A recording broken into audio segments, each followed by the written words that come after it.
Yeah, that's fine. Perfect. Thank you. Okay, you're good. Thanks. Yep. So the camera's on, the screen's off, right? Okay, thank you.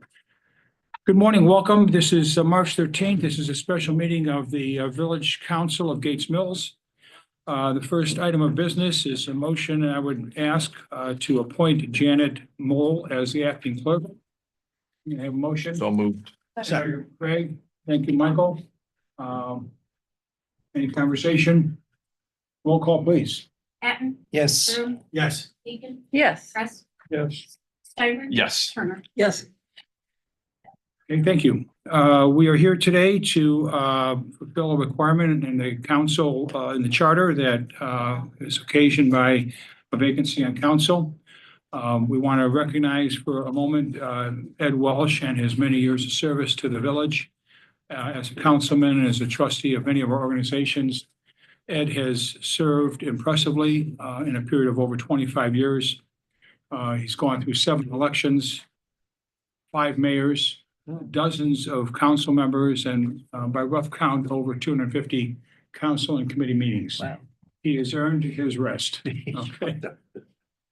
He's also a longtime trustee of the Improvement Society, been very active with the Friends of the Library Board, and I'm sure most other organizations in town have somehow felt Ed's impact over the years. I've come to know him just over the last 4 years, and I've always found him to be an independent thinker and a person who really has an interest in the support of the villagers, no matter what area you came from or lived in.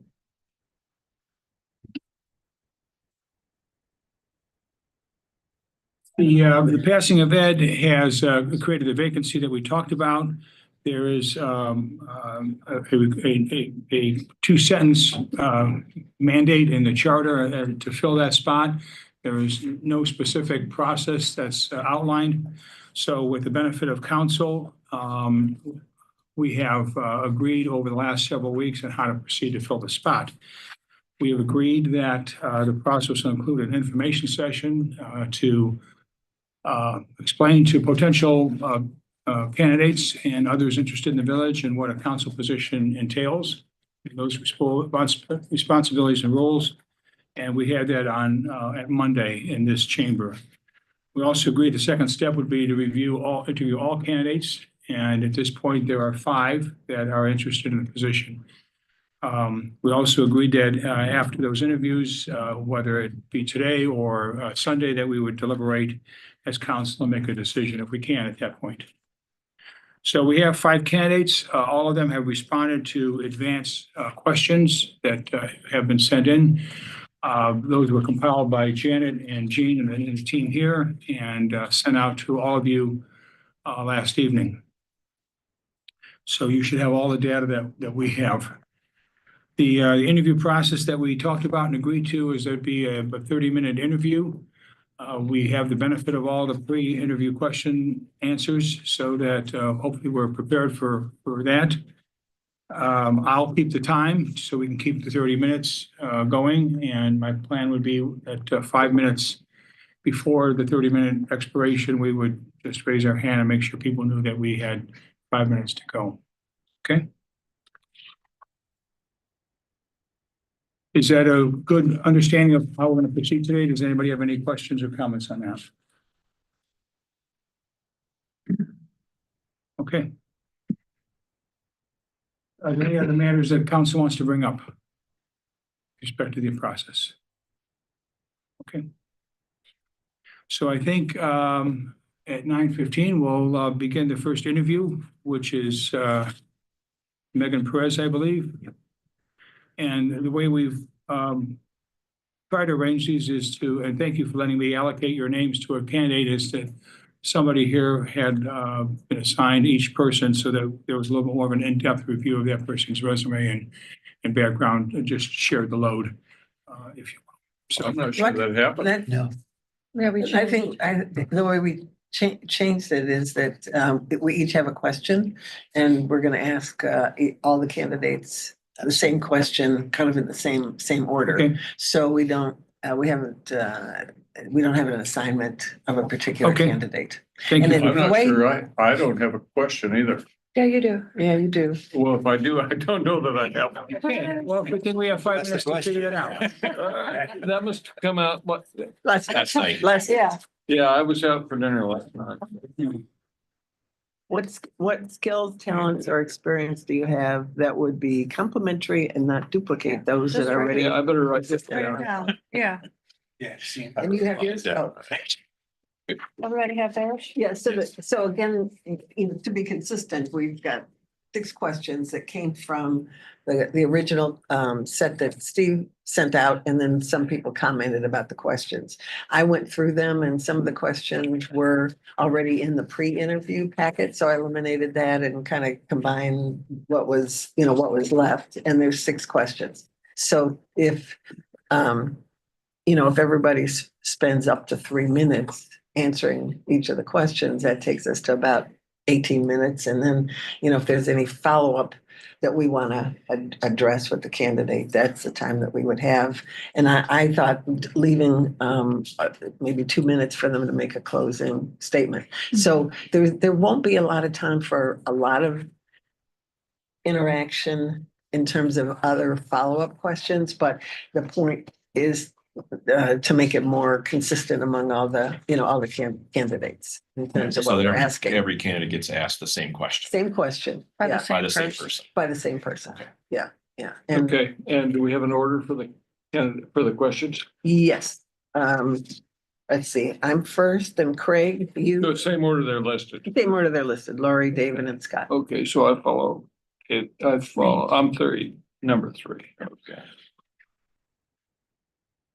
And then are we gonna give them a little help with the time?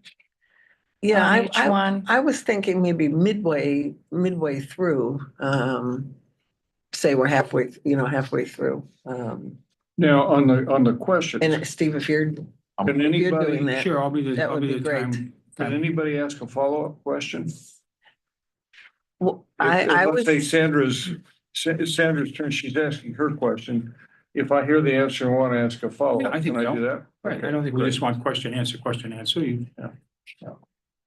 yeah, as long as we all keep in mind that we want to get through all 6 questions, and if we get to pace it out so that we're not. Yeah, I get it.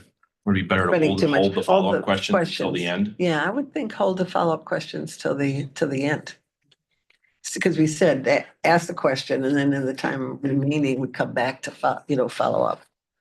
Yeah, I think it's important that every candidate gets asked the Same. same, just to your point, from a consistency, and you think about business or HR, that every candidate gets asked the same question. If we only got through 4 questions, with one candidate, I don't think that would be fair. So Is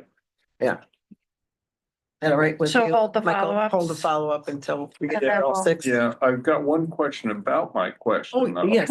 Well, Uh, and I did say if you want to edit the question in a way that's more comfortable for you, please do so. Well, I don't know if I want to do that or not, but it occurs to me that we have 4 people up for reelection in November. And I think the smart money right now says probably 3 of the 4 incumbents won't run. That they may decide to run at the end of the day, but based on how things look right now, probably 3 of the 4. So the question, what I'd really like to do with number 3 Okay. is take into consideration potential vacancies or potential turnover in November. But that might not be fair to the candidates because they don't know they Yeah, don't know who's running and who's not running. yeah, yeah. But one thing is pretty clear to me is we're gonna lose a fair amount of our people who have business experience with, or at least big company business experience with, because potentially David and Lori and I might all disappear. Okay, well, all right, and we don't know that either exactly. True. And that's part of what I think we could deliberate in our. Well, in our maybe that's session on where, maybe Sunday. you're right, Sandra. That's what fits in the deliberation. On Sunday, and Okay, we're gonna start in 1 minute. So, who is gonna ask the first question to Megan? Okay. So we know. So I'm gonna ask Megan to sit here. do you have the list? Do you want the list of questions? I've got 'em. I just want to make sure with the rearranging the chairs a few minutes ago, Yeah. I know who was going. Okay. Just a general comment. I'm excited at the candidates that we have. Thank you. I think we've got a a very diverse group of candidates Strong. Decision. and Yeah. very diverse backgrounds and a lot of things they could bring to the village, to, to government, the residents, and this is, I'm really excited by this. I agree. I was very happy when I walked in the room on Monday and there were 9 people in here. A week ago, you told us there was one. So- Well, that was the early bird. I said the process is still open. Yes. So we're spoilt for choice, right? Awesome. Yeah.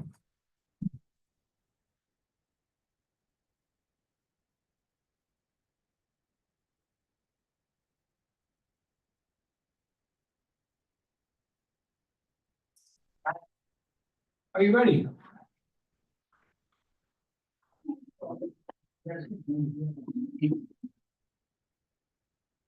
Put you all the way at the end, Okay. because that way you're on Zoom.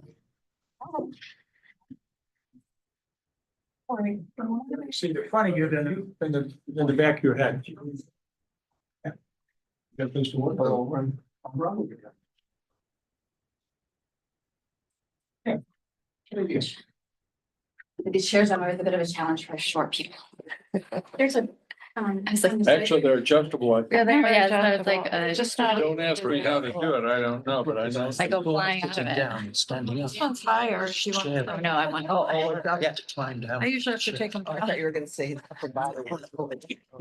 So Megan, here's how we're going to proceed. We've got 30 minutes per candidate. With 5 minutes to go, I'll raise my hand or something just so everybody knows that we're coming to the end. We all have received your prepared answers to our prepared questions in advance, and we also have received your resumes. So council's got the benefit of all that homework that we've done and that you've done. There are a few questions that council has agreed, and we're going to ask the same questions to each of the interviewee candidates. And Sandra has the first question. Okay. So welcome, Megan. We're delighted to have you. And again, this can be a little intimidating, so many people around the table. But we want you to be as comfortable as possible. There's some water over there if you like. And as the mayor said, each of us will ask the same questions in the same order for all of the candidates. So the first question that I have is, during your preparation for today's meeting, name one thing that kind of stood out for you that was either a surprise or that was you thought significant about the village. Surprised or significant about the village. I thought it was interesting. The last question was interesting to me. And since those are already the specific priorities that the council has either begun or almost completed action on. So I thought it was interesting. I understood the point of the question to be, are you on the same page with council on these existing priorities? So I guess I was surprised that there wasn't more of a question about maybe any of the strategic priorities that you all discussed in your special meeting or anything specific about that. Okay. I do think one of the questions allowed you to provide information on that, kind of what do you think that you can bring to council, or what do you think are the needs of the village? So I tried to convey some of that in that response.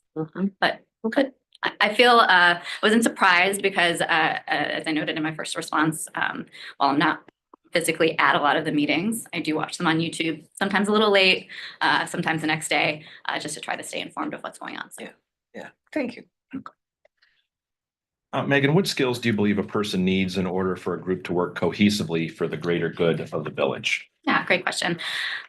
So the work that I personally do professionally at the Government Accountability Office is entirely team-based. So I'm working in a team environment every day. In my current role, I'm working across multiple teams, kind of overseeing those folks on a regular basis. So I have a lot of experience, working in a team dynamic and working across different communication and different working styles. I think some of the things that I've realized in my time at my job have been the importance of being adaptable to other people's styles. The importance of assuming good intent. This isn't a paid job. I didn't go into government for the money.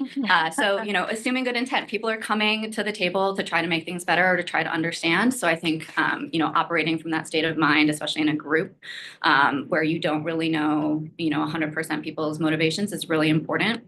And I think, communication and regular collaboration is really important to the group dynamic. So those are the things that come to mind, about the team involvement.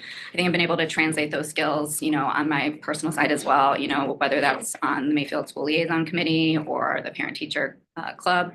The Mayfield Levy Committee is another example that comes to mind, where you're working across a variety of different vested interests, people with different knowledge bases and people with different interests, and trying to work across that. Thank you. I guess I'm next, Megan.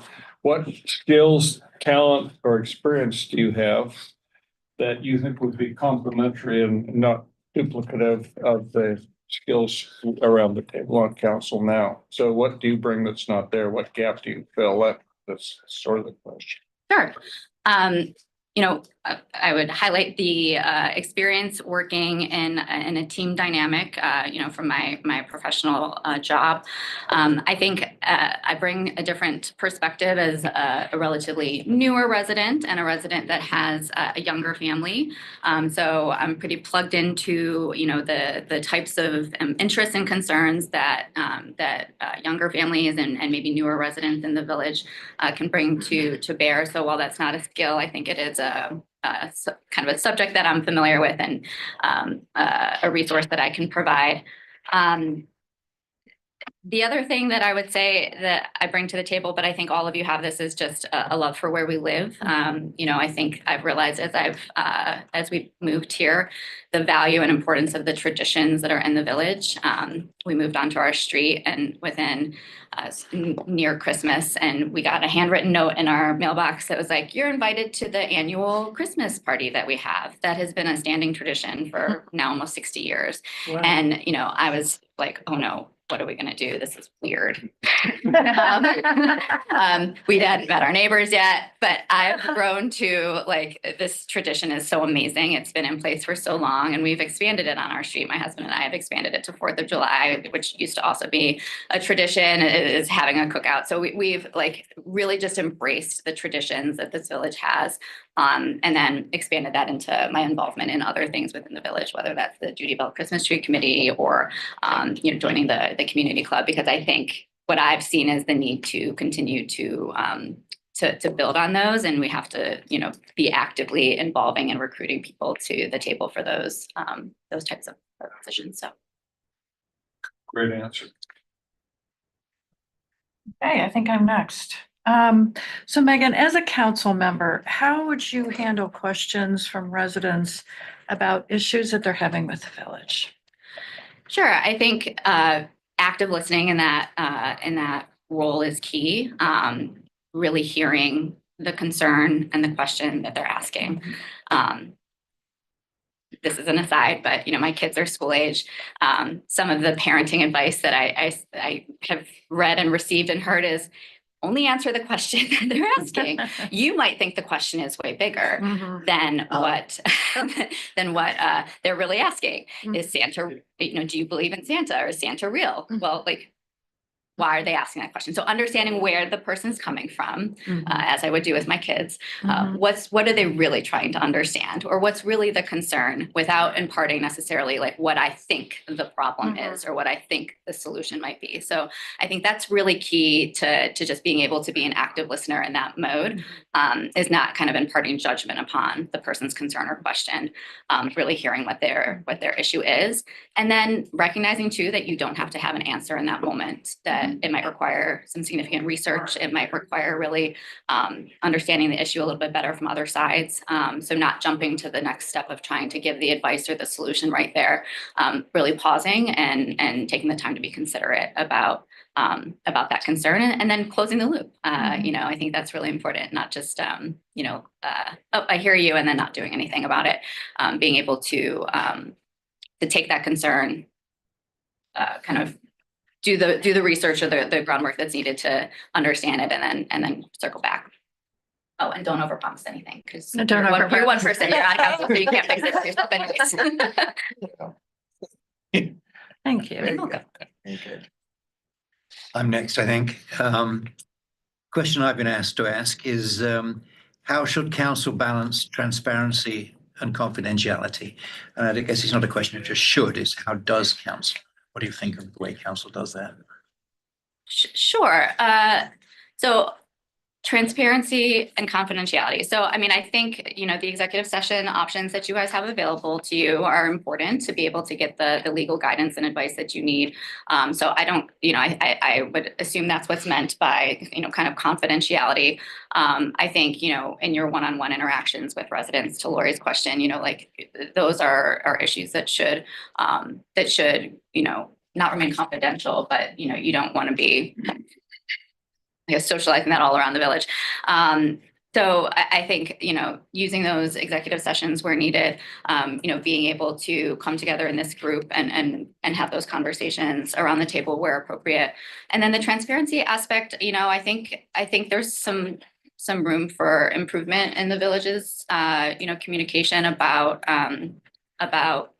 either council meetings or opportunities. I thought Monday night was great and it was nice to see people, out here. And I think, that's something that could be a standing, opportunity before any fall election so that people really understand. I think using Gates Mills Connect and some of the technology that is available to communicate things like the special meeting. I noted this at the last council meeting in the audience remarks, using that as a venue, really encouraging people to use that, especially for newer families and newer residents who are not going to go to the library to see the public notice. That's really important to the kind of the transparency aspect, I guess, of making sure that people know what's going on. Thank you. We agree.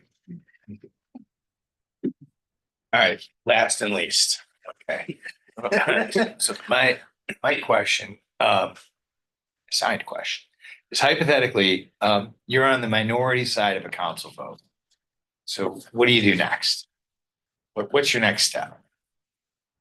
So I guess for a little, do I get to ask a context question? Like, is it that we're in the discussion of the issue or we're voting or? So it would be an actual vote, let's say. Okay, so I'm in the minority side of the issue, and we're voting. And then what do I do next? Right. Okay, just give me a second. I guess depending on what the issue is, might depend on what I would do next. If it's an issue that I've been hearing from lots of residents that is a concern, then I might consider what other alternatives there are in the future, understanding that, while this particular door might be closed on a vote, that there could be kind of multiple ways to skin a cat, I guess. There might be other options or solutions that could address other concerns or that could address a partial concern. So I would want to talk, with council about what those options could be. I mean, I think you're on council to serve the greater good. So being in the minority on an issue, isn't a personal issue. It's about what that means for solving the problem that's at hand. And so trying to come up with any alternatives that could address the issue that we're voting on hypothetically would be my next course of action. And if there isn't one, then moving forward on to the next priorities. There's a lot of things on that list you guys talked about, so I think not dwelling on just one aspect of an issue, even if it's something that I care passionately about or I feel residents care passionately about, it's important because there's a lot of things that go into making the village operate. So. Good, thank you. So we have time for any follow-up questions from council, and then we thought when we were towards the end, give you 2 minutes to make any kind of closing statement that you would like. And if we end early, there's nothing wrong with that either. If there's not more follow-up questions, Since I got to go last, can I go first? please. All right. So Megan, so assuming you're a council person, you know, every year we have the street cleanup Mhm. where residents of the street go and pick up. And if one year we realize that none of the residents want to do it, you're a council person. What's your first reaction? Do you say we should get the service department guys to do it? Or do you say Saturday I'll do my street, the street next to me?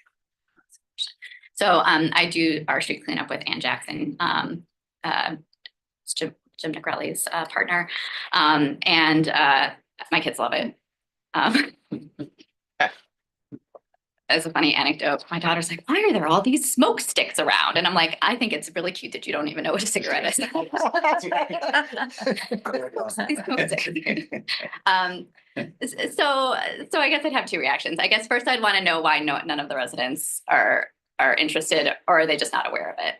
You know, right? I think the list goes out, and we always just offer to help out with that, as long as we're available and don't have soccer or some other sports that weekend.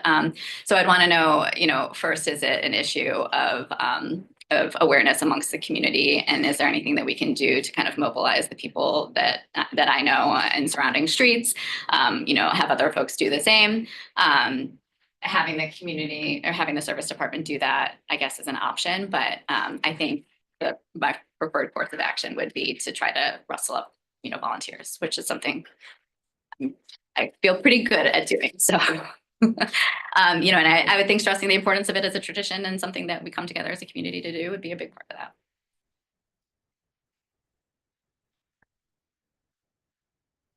I've just got a follow-up question.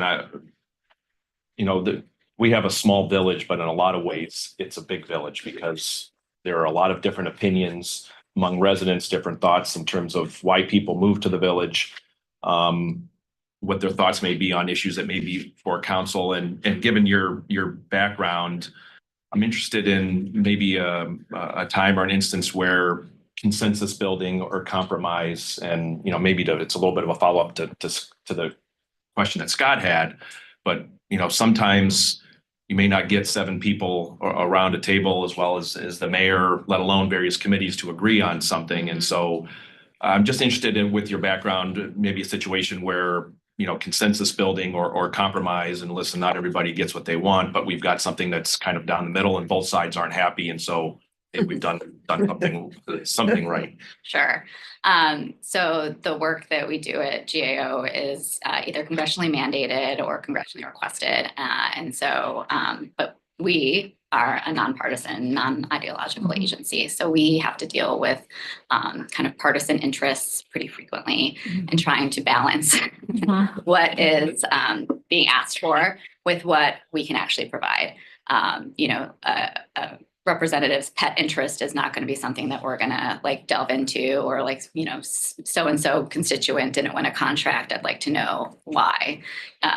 We have to take that work, but what we are going to do with it is going to be not so exciting. An example is when we were asked to audit, during Trump's first administration, the cost of his, golf outings. That's not something we really want to do, because that's weighing in on the political fray. So what we did is we just put out the cost descriptively. So I guess having to balance that pretty frequently in my job, we look to find the best solution to the issue. And I'm dealing with this right now, for example, on a review we've been asked to undertake, but there's a lot of movement in the area. And so us going full-fledged into conducting a year-long review of this when everything is probably going to change it doesn't really make sense. So we're going back to the Hill with a proposal of, here's what we'd like to do in the short term, and then we'd like to talk with you about longer term what your needs are, because for us to invest the resources in it, by the time you get it, it's going to be obsolete. It's not going to matter anymore. So I think the way that I would translate that to council is really just thinking about, sometimes you might not be able to get to the 100% solution. What is the solution that we can provide? What makes most sense for the village? I guess politics or personalities aside. Thank you. So what you're saying is that objective, fact-based analysis is your profession. Yeah. Good. That helps council a lot. So I have a question about the I guess, the interplay between your job, your Mhm. professional life and your involvement on council. Sure. And I'm thinking that a lot of times we apply for grants or are interested in knowing what opportunities there are to apply for grants. Or, given everything that's going on in the administration now, not that you would have an inside track, but to what extent do you think you can leverage some of what you know at the federal government that might be helpful to to our village? Sure. So most of my work is actually contract-based, Okay. Versus grant-based. I'm very familiar with like federal contracting regulations Okay. and all of the information there. That at the state level is a little different. There's different laws that guide that. But a lot of grants have to meet, federal requirements for reimbursement. So anything like, state contracts for following a disaster, for example, still has to be awarded in accordance with certain federal regulations. So I guess from a navigation of that, I'd have some familiarity, less so on the grant side, Okay. just because that's kind of a different pot of money. Okay. But and I wasn't sure if this is where you're going with your question. Because I work at a nonpartisan agency, submit disclosures for everything. I've got to fill out a form for everything. To even be here, I had to talk with 2 managers and the ethics office. Right, So right. that this is nonpartisan is key. I would never be able to run for a partisan Right. office in my position because of the basis of the work that we do. Yeah, okay, good. Yeah, I was concerned about any conflict of interest. Yeah. So Or- like to be the And what you might be able to help us Yeah, with. yeah. So from a conflict of interest perspective, because this is a nonpartisan position, issue-based politics, that's all fine. For me to run for a partisan office, it would not be possible in my agency. Even like taking a leadership role in like a political party would not be possible. So stick to the issues and then. Thank you, thank you. So Megan, going back to the original hypothetical, it's not time for a vote. It's actually much prior Mhm. to that. And you're on the minority side of an issue. Village residents, some feel the way you do, some don't. So what would be your next steps in terms of how to navigate that? You've got the facts, now what? Yeah, I guess I would want to know what I don't know, because if Mhm. I feel like I've got the facts and I'm in the minority and other folks have a different perspective, I'd want to come from a place of understanding to figure out, what that perspective is and maybe what I'm missing. We all have blind spots or view things, from your own lens. And so I think, really opening the door for conversation about, what the other side's position is and the basis for that would probably be my next step to really get to an understanding. And I think that's where you could potentially get to that point of compromise or some other alternative, is better understanding that perspective. Even if we, don't necessarily agree, but especially if I'm in the minority, I would want to know, like, what am I missing? What am I not, what's the perspective that I'm not aware of? Because I think coming from that place, obviously there's a disconnect. Now you're in the majority. How do you explain to those who disagree with you in the village how you how you voted? Yeah, I think it's kind of the flip of what I just said, really just, instead of being in the listening mode, being in the sharing mode of, here's the factors that we had to weigh to get to this point. While I understand your concern is X, there's these other concerns. And again, back to what I said earlier, the village isn't just a few people. Sometimes what's for the greater good isn't going to be in somebody's self-interest. And so how you explain that to somebody is probably like a tougher conversation. But I think, trying to provide that understanding and additional perspective of, ultimately based on these factors, the decision was that this was really what was best for the majority of citizens, would probably be how I'd approach it. So it sounds like you tend to reach back to the greater good. If most of council and most of the residents were in an agreement with the majority position, I would probably, focus on that. We've got about 5 minutes left. If I can, you did a nice job talking about council and the constituents. How about the council and the mayor? What do you see as the roles of a council person and the mayor, and how can we work together to, make sure the village moves forward? Yeah, yeah. I mean, I guess I see it in kind of the same relationship, that you put on Monday. You're kind of the executive and the legislative, right? Council is really, the appropriators making and voting for those decisions. And you're able to be more of the executor of that to some degree. I've been really pleased with the dynamics between council and the mayor. I think you all have been doing a great job of working together, and it seems like communication has been strong. So, being on council, I would hope to continue that. Thank you. I have one other question. You've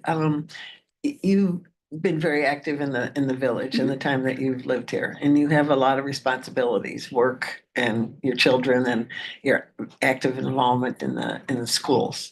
So how do you feel you're going to manage taking on this additional responsibility? That's a great question. So, my son's in 5th grade. He'll be going to the middle school. My daughter's in 2nd. So, being on the PTC, I've already been working over the past, year or so to really make sure that there's like some succession planning in place, because I'll have kind of one kid out the door here in a second. And I'm sure, the middle school PTA is going to want, me to join. So working to try to delegate more responsibilities and identify kind of what's next. So we've really been putting some procedures in place for that, because the backstory to me becoming on the PTC is that COVID happened, and one of the families that was on the PTC ended up sending their kids to parochial school because they couldn't manage the online, start of the school year, essentially. They've since come back to the district, and are sending one of their kids there. But, it was basically like, we need somebody to do this. It's September. We decided it's you to be vice president. So I came on at a time where we were in COVID, and there was, everything was different. All the events were different. And all of the officers were in 5th grade. All their kids were in 5th grade. So I came on the next year, and we're entering back into the school, doing more of the events. And we have no idea. Me and the one other person who were on PTC the year before had no idea what we were doing. So we kind of recreated everything from scratch. We asked questions of the people who used to be there. We went through the binders of all the information, and we put everything back together. So I don't want to ever put anyone in that position. So we've been kind of creating it's donuts at dawn. Here's what you do when you're managing that event. It's movie night. Here's what you do when you're managing that event. And then really encouraging and bringing more people into the fold. So I would probably step down, as PTC president. I would still likely be involved to provide that kind of continuity, but maybe in a more supporting role, because I do recognize this would be an additional responsibility. So I would have to, take stock of that. And make some decisions. But I think the PTC is well positioned to be able to have some additional folks step up, because they're going to have to anyways. In the survey you provided, you suggested that you're senior enough, you can control when you travel. So I don't have to be on a good place to be. Yeah. So I also don't have to be on all of those trips. So when I was the analyst in charge or the project manager of those, I had a lot more flexibility too on when those would be, because I would need to be on the trip. Sure. As an assistant director where I'm managing multiple teams, there's always the chance that there's conflict with other work that I'm doing on the travel. But also, we have a lot of flexibility for how we manage that. So, and how often do you travel? It really depends on the reviews that we're doing and where we're at in the review. So when we're kind of in this evidence gathering phase, that's when travel is more heavy. But some reviews are all virtual. So an example, some of our contract work, we don't have to physically be anywhere. Contracts are electronic. I was doing some work for contracting on the Southwest border last year, so we traveled a fair bit. But again, you can kind of plan those trips around personal needs. Okay. Anything else? Well, this worked out real well because we're right on time. Yeah. So We'll keep you on time for this. thank you very much for Thank coming in Thank you. today. Thank you. Did you want to make a closing statement? Summarize? Oh, well, Yeah. are we at time? I 2 minutes. okay. Yeah. I got it. Yeah, so I don't know. She I was- took out her watch. My not wrong. Yeah, my watch I didn't put on this morning. Yeah, I wasn't sure if I would say this in the opening or the closing. You know, running for council is something that's been in the back of my mind for a while, timing dependent, you know, and finding the right time for that. But I've received some encouragement from a variety of folks in the village, you know, to consider this and thought about it pretty deeply, you know, had some conversations with my husband about it as well. So I'm here because, you know, of those factors, and then the recognition that I think that there will be some opportunities, you know, in the fall as well. So, you know, over the past few years, my involvement in the village, I think has increased, and I've really enjoyed that. And I love the opportunity to give back. So I see this as an extension of that increased involvement. And as I noted in some of my responses, I think some of my professional work, you know, puts me in a good position to be able to give back in this way. So I guess that's all I'll end with. Well, thank you so much. Thank you very much. I appreciate you guys' time today. Yeah. Thanks so much. Yeah, thank you. Good luck with the rest of the interviews. Hope Thank you you. stay on time. Thank you. Thank you, guys. So Steve, you know how you're well sitting over. Yes.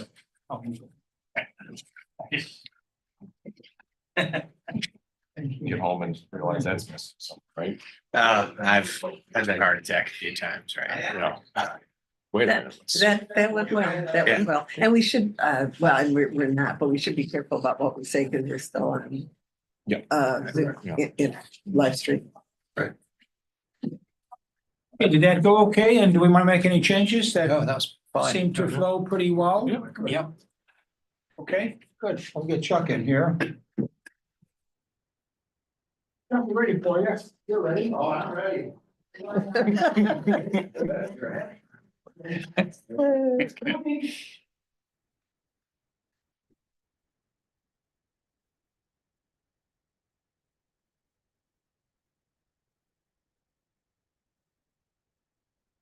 That big. Where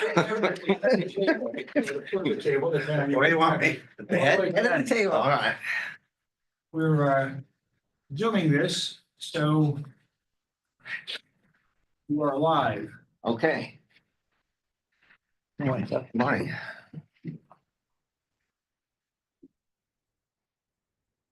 Good morning. Morning. Morning. You're waiting for my opening statement. I do not have one. Now, I suspect that just waiting for you know to me get better set. than anyone.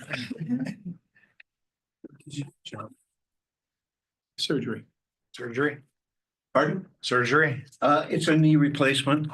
I'm 3 weeks into it, so Good. I've done the other one, so I know how long it takes. Another couple of weeks. We have a couple minutes. 6 weeks from now, I'll be working with the Shaker High track team, seeing if I can still do the half mile for them. 3 weeks, that's pretty good for. I think it's 3 going weeks. fine. Everybody thinks it's going fine. Yeah. I thought I'd have a letter for you from my doctor, but I got the Bornstein letter from Trump. And I used all of that really stuff. And then when I wrote that letter for him, it said, orthopedists around the world are wowed by the recovery of this man. It's a miracle.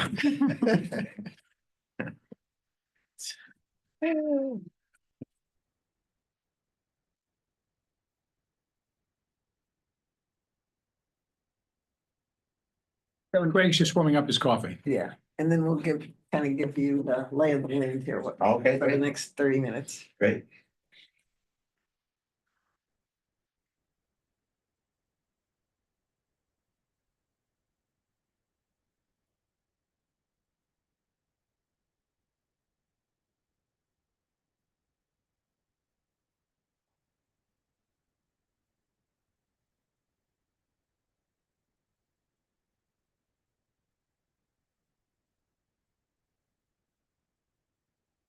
Yeah, I think we'll start a couple minutes early. So Chuck, thanks for coming in this morning and the preparation that you put forth in terms of your written materials. All the information that you've sent has been shared with council in advance of the meeting, so they're familiar with your background, your resume, and you answered all the questions.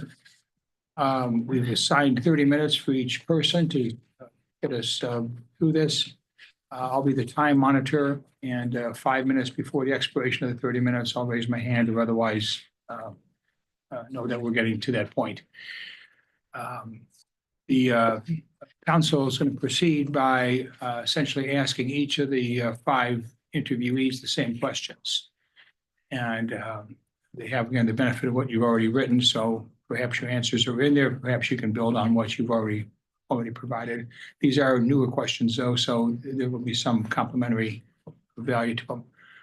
So we're going to do that, and then that gives us a fair amount of time still for other questions and interchange back and forth. And if you care to, at the end, a couple minute closing statement or remarks or conclusion would be helpful.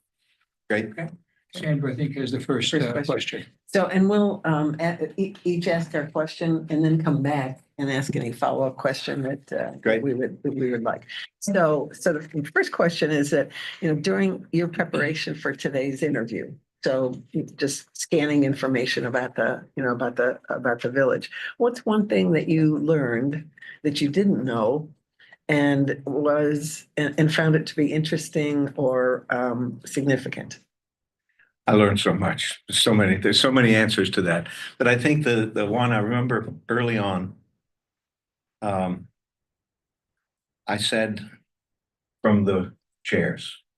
No, it actually was at another time, because I said it to Nancy Sogg was in the audience, and I said, well, the perception is that that this village is what you see from Chagrin River Road. And I knew right away she was bristled at this, that I've now divided the place into what I now call the Epping Road crowd, but I called it Chagrin River Road because in my youth, I motor scootered down Chagrin River Road and said, someday I'm going to live here. What was revealing to me was when I really took a look at who actually lived here, when I ran all the numbers on all of the residences, and what I found was this is not a 5-acre community, it's a 2-acre community. This is not a $2 million house community, it's a $500,000 house community. So the public perception of the people who drive by on Sunday is completely out of touch with what really goes on here. So I think that was interesting to me, a surprise to me. Okay, thank you. Chuck, I've got the next question, and it's what skills do you believe a person needs in order for a group to work cohesively for the greater good of the village? I think humility. Took me many, many years to figure it out because I never had it. I never had it. I had all the right answers and I just thought I could drag everybody into my truth. But in a situation like this, it's really a matter of conversation, deliberation, decision, and then moving forward with the decision and on to the next subject. And that's communication. That's just talking. And one way or the other, because I'm addicted to the village. I'm an addict. One way or the other, I'm going to take a look at these sunshine laws and where the wiggle room is, because there needs to be conversation between people leading up to major confrontations on issues. And I understand you can't 7 people sit at the Sarah's Place restaurant and hash it all out in advance, but 2 people certainly ought to be able to talk about it. I think that my relationship with you, David, would have been strong from the beginning if it were not that my job was sitting in the chairs waiting until a decision was made and then rise up in anger and say, what foolishness is this? I think the conversation before. I upset you? No. Okay. Oh, yes. Well, yes, a couple of times. Yeah. Good. And I don't have this fine English reserve. I'm a Slovak kid from the coal mines in the anthracite field. So I think that the ability to just talk things through with the mutual respect, well-meaning people with differences of opinion, we can find a common ground, we can move forward. I think that's the primary skill, that to see that your view is not the most important view, that the consensus view is what matters. Thanks. I'm next up. I have a similar question, but it's more specific to you. What skills, talent, or experience do you think you have that would be complementary and not duplicative to what we already have around the table if you were to fill Ed's seat? Well, I think that I was earlier in my life, I was not at all qualified for this job. Not at all qualified, because my whole thought was I knew something other people didn't know. Even with my directors, and I always had top level directors. I had the chief financial officer of PepsiCo. I had the top corporate lawyer of O'Melveny. They didn't get it. I knew. So I think that I bring a skill now that I might have learned when I became a sailor 30 years ago. When I brought new people onto the boat and I told the people who were there, we're teaching these people, okay, don't take their jobs, let them grow. We're going to be a team and we'll be good at it because everybody will be respected in the work that they do. So I think I learned it kind of rather late in my life, although I started sailing 30 years ago. I think that the belief that you can put a whole team together and it'll be so much stronger than any one individual on the team. I don't know if that's really responsive to your question. I think it is. Thank you. I'm next, Chuck. As a council member, how would you handle questions from residents about issues they have with the village? Kind of like I handled them today, sitting 6 until 8 in the coffee shop 6 days a week and then meeting with Jerry from 7 until 10 every Sunday. I don't do much else but think about what's going on in council and what the direction should be and things like that. So I think that I like that hat that says the zip code on it. I like one of those Canada's not for sale hats that Jerry has. But I think I might get myself a council member hat if I'm lucky enough to be on this council. And I'm going to change my shifts around a bit. I told people at the coffee shop, my shift here is 6 till 10 or 6 till 8. And then one day I said my office hours are 6 until 8. And I got in the car, the Subaru, the next day, and it said, you're 5 minutes from the office. It always had been saying you're 5 minutes from Addie's Cup. So I think I'm going to add to my office hours so I can meet the 10 until 12 crowd and the 2 o'clock crowd. I was in there yesterday with the 2 o'clock crowd. And I just want people to know that I'm available. I think I said in what I wrote in my answer there, I ask almost every day any dignitaries come by because I want people to, and Steve, you know, when you come in and there's somebody sitting at my table who doesn't know you, I say, Steve, I want you to meet this resident. So I think that's something that I feel is very important. I'd also like to say that I have, although I have significant disagreements with, I have a great reverence for the people of the chairs. I speak most every morning with Betsy Dvorak, and we are as diametrically opposed as you could possibly be, but we have friendly conversations every morning. And I have a book here that I'll pass around in a bit, and one of the things that's in it is the people of the chairs from 2020 to 2023, who they are, why they were there, what they had to say. And the chairman of the chairs is Charlie Baker. And you're second. You're second, because you are an alumnus of the chairs. Yeah. You started out in that, Sandra, you started out in the fracking thing. You're jumping up to the microphone. Are you telling where you live and who you are and what the hell's going on with the fracking? And you're about 5th place on the list. The list is all here. You can take a look at On the it. same list then. Yeah, absolutely. So I. Good or bad to be on this list. No, I love that. I think when we had that council meeting that started out with cocktails or whatever the hell you were drinking and hors d'oeuvres that came in.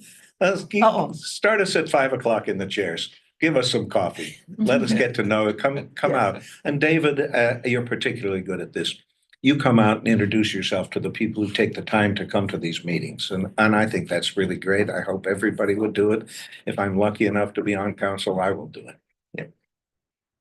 Thank you. I'm next. You've touched on this already. How should or how does council balance transparency and confidentiality? Well, that's a very good question.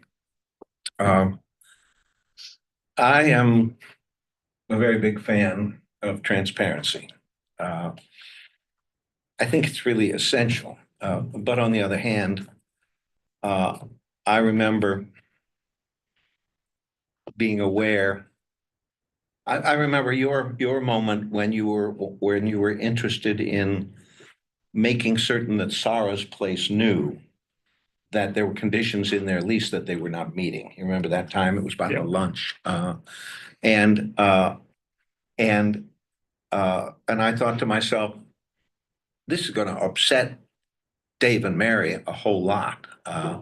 And so in that sort of situation, when we're talking about renewal of leases and things like that, I think that we have to lose the transparency because the council has to be able to function in making decisions without the whole world knowing about some of these things. You can't sit at council and say, I'm pretty sure we can gouge another $1,000 a month out of them, but of course we'll punt if they won't pay it. You can't have that kind of a meeting. So I think I'm very strongly in favor of transparency, but I understand the limitations to that. This meeting, for example, as it moves on, as you get to the deliberation, you're not going to want to, because I work part of my body off all the time. You're not going to want to say, what an idiot that guy is. He's never going to be on council because I'm going to work every day anyhow. So you don't want that broadcast around. So you see the power of the executive session. I You do. talked earlier about being clear about what the line is before. Yeah, well, absolutely. The Do you want to line talk is about that critical. for a little bit. Well, I think it's rather murky. I can't really define it until a situation comes up. Clearly, contract negotiations are a thing. If there's something that we're interested in keeping from the other side of a negotiation, I don't want to have it broadcast for the other side. But I just have to see what the situation is. I think it's situational. It comes one at a time. Do you think council tends to overuse that privilege or not? I guess I wouldn't say I think it's overused. Okay. And it annoys me if I'm sitting there in the chairs and somebody says, we'll see you in 45 minutes. That's when I'd like you to bring out the coffee and the pastries. But That's when they count, right? yeah. Yeah. Thank you. Mhm. Okay, all right, Chuck, I'm last. So hypothetically, you're on council and you're on the minority side of a vote. So what do you see as your next step? That's a really, really important question because I think that I've seen too many deliberative bodies that do it wrong. I think if you're one of 7, what you want is an adequate opportunity to argue your position. You need to be able to come to the end of the day and say, I said what I needed to say. I got an audience. I couldn't convince them. There was a vote. My side lost. Okay, now I think the right thing to do is to say, next question. And I know how hard that is if you feel very passionately about something and you lose a vote 4-3. I know it's very hard to say, next question. It's just, you get to next skirmish. What do I do now? But in my mind, the deliberative body has to come to a firm conclusion and move on from that and see what the next issues are. Let us follow up on that. So how would you behave if you lost 4-3? Council says, yes, this is going to happen and you don't like it, for reasons you've thought about. Are you a supporter of it thereafter publicly? Yes. Yeah. Thank you. Any follow-up questions? Lori? So Chuck, looking at your resume, which is long and impressive. Resume of an old man. Well, it's a memoir, right? got a lot of experience here. I love the sailing example, but can you tell me about a time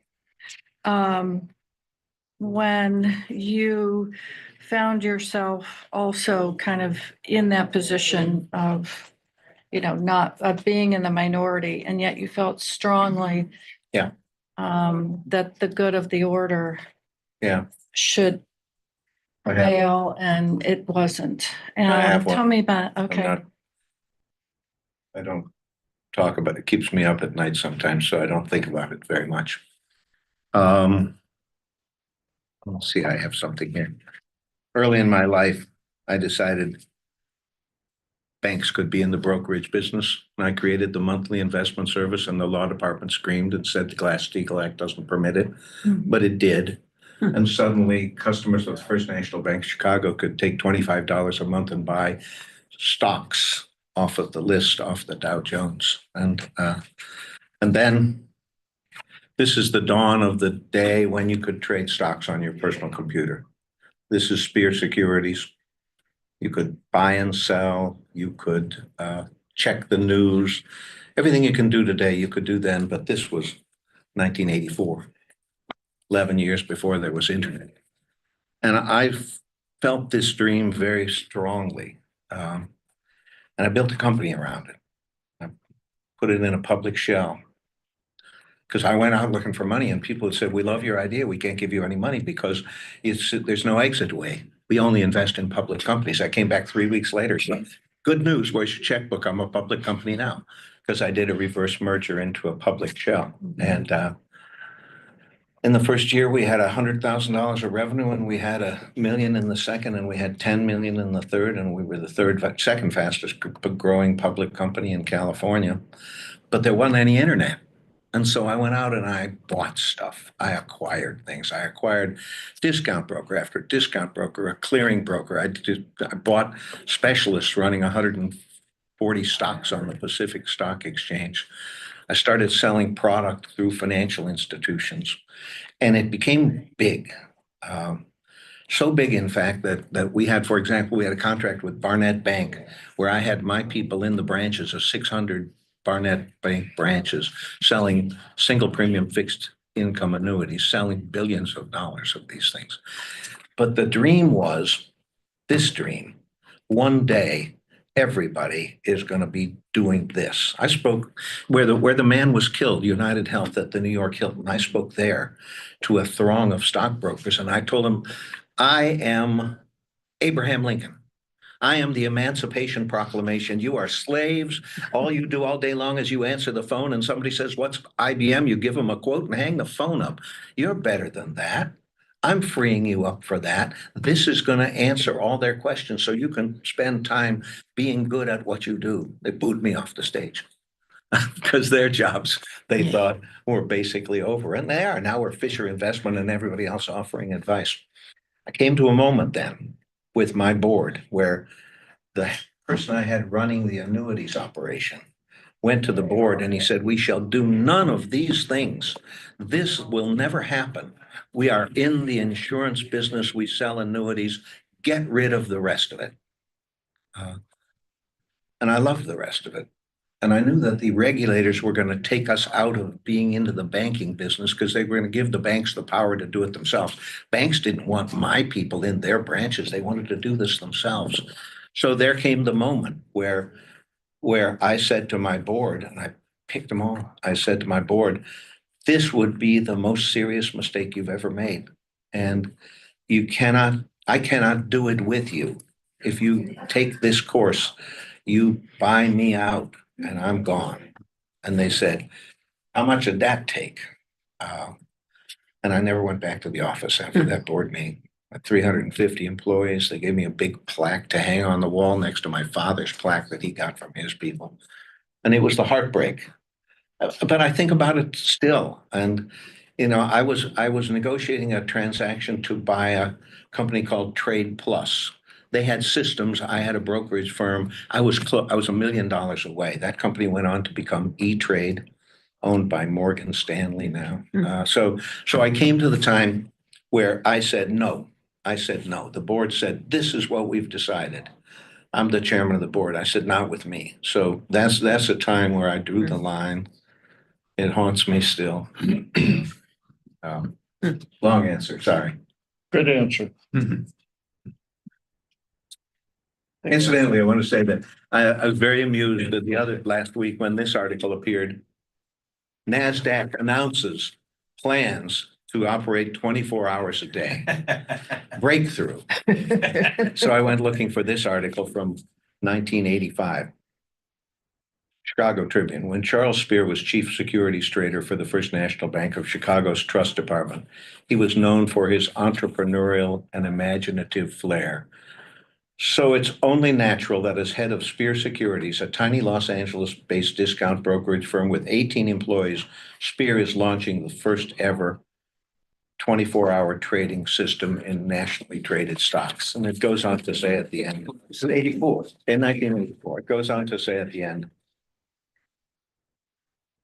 The three Charleses, Charles Merrill, the father of retail brokerage industry and founder of Merrill Lynch, Charles Schwab, founder of Schwab Securities and the father of the discount brokerage industry, and Charles Spear, who just might be the father of 24-hour trading.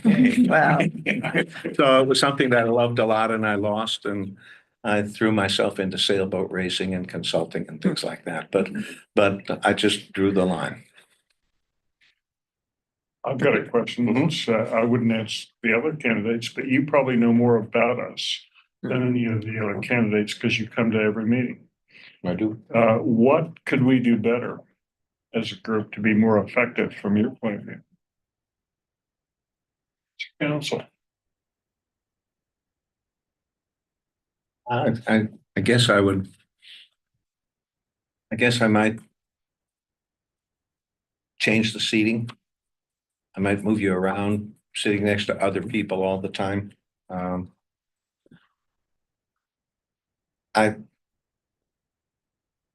have trouble with the question because I think that there's a lot of water that's gone under the bridge, and it makes it people are wary of agendas. And an agenda gets tossed around as a word. I never knew what any agenda really was, but I just think that over a period of time, the chemistry here has. I have the feeling it's a little better now than it has been, but that may be because we're just coming to the end of terms or something. But I would change the seating around. I don't know if I could get anybody to really accept the fact that everybody's a well-meaning volunteer trying really hard. And this should be a joyful experience, a moment of contributing to a wonderful, wonderful place that's been wonderful for a long time. And your charge is to just not screw it up. Good answer. So Chuck, We've got Two 5 things. minutes left. first of all, if Spear Securities was in the place of E-Trade, might be at Beverly Hills, you might not be here. So, and it's a good place. So, Yeah, no, I love it here. I Um, love it here. I think it's a very good choice. so you know how we have the annual road cleanup, it's in the pink sheet, and if one day turns out no one volunteered to do it, you were on council, would your approach be to say, well, maybe we should get the service department to do it, or would we round up some volunteers to do it? My first question would be, how do we screw this up? Because the precious asset of this village that needs to be spoken about when we talk about preservation is not the tree canopy. It's not invasive species. It's how do we protect this very unique culture of volunteers? It is really unique. As I said in my answer there, I'm a Robert Putnam fan, and I know how much importance he puts in the fabric of a community and how it works together. So my very first question would be, how in the hell did no one show up? I mean, the people, I think they kind of argue if you dare show up and say, I'll clean this street now, somebody's going to come out with a pitchfork and say, get the hell off my street. I can pick up 6 things at a time with my stick. So yeah, but after that, you come to a very fundamental question. What is our need for expanded services? Because this question that you've asked has to do with a different kind of trash. It has to do with Rumpke.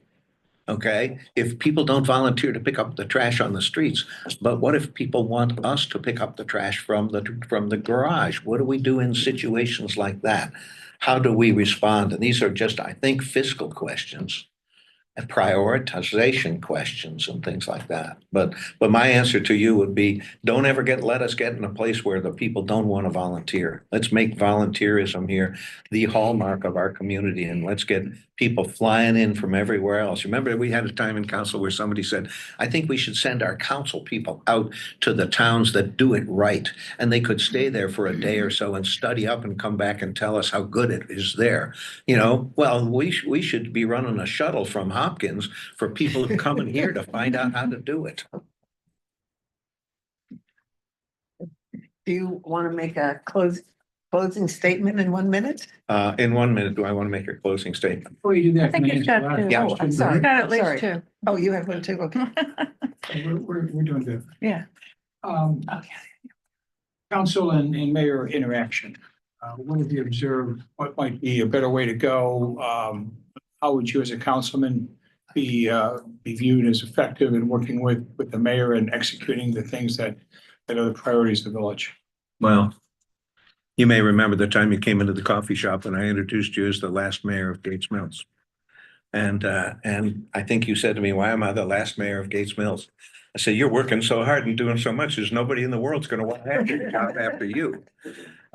So it's kind of a matter of the chemistry, I think.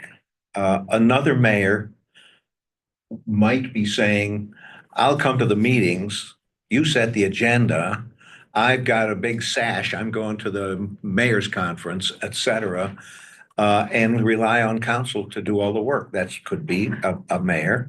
We'd know that in a campaign, I think. And the other style is an executive who says, I'm going to move things along and I'll present them to council. And I think it's just a style thing. I think you did a rather fabulous turn on the comprehensive plan. I think the Harvard Business School should write about it. Council said, the what? The comprehensive plan, I'm presenting it to you to accept from the advisory group. And it didn't pass. And I thought, oh my God, what's going to happen? All these people volunteered all their time. I love the comprehensive plan. I think it's a beautiful thing. I tell anybody who's interested in Gates Mills, you read this thing. This is a place you're moving to. And I thought, how in the world do we get back past this? And in the very next meeting, you came in with the thing you can run off on that big printer you have around here, big pieces of paper saying, here's how I think we should undertake to consider the recommendations of the comprehensive plan. And nobody said, didn't we say they weren't going to read that thing? Everybody said, yeah, I think this is nice. Maybe we should think about this more and this about a little bit less. And you moved it forward. So I think that dynamic's working really well, but I don't know that the next mayor is going to have the skill or the patience to do it. I don't know whether the next council is going to do it. I know that in the whole area of charter review in the Pepper Pike situation, there's a battle going on to redefine what the mayor does and what the council does and stuff like that.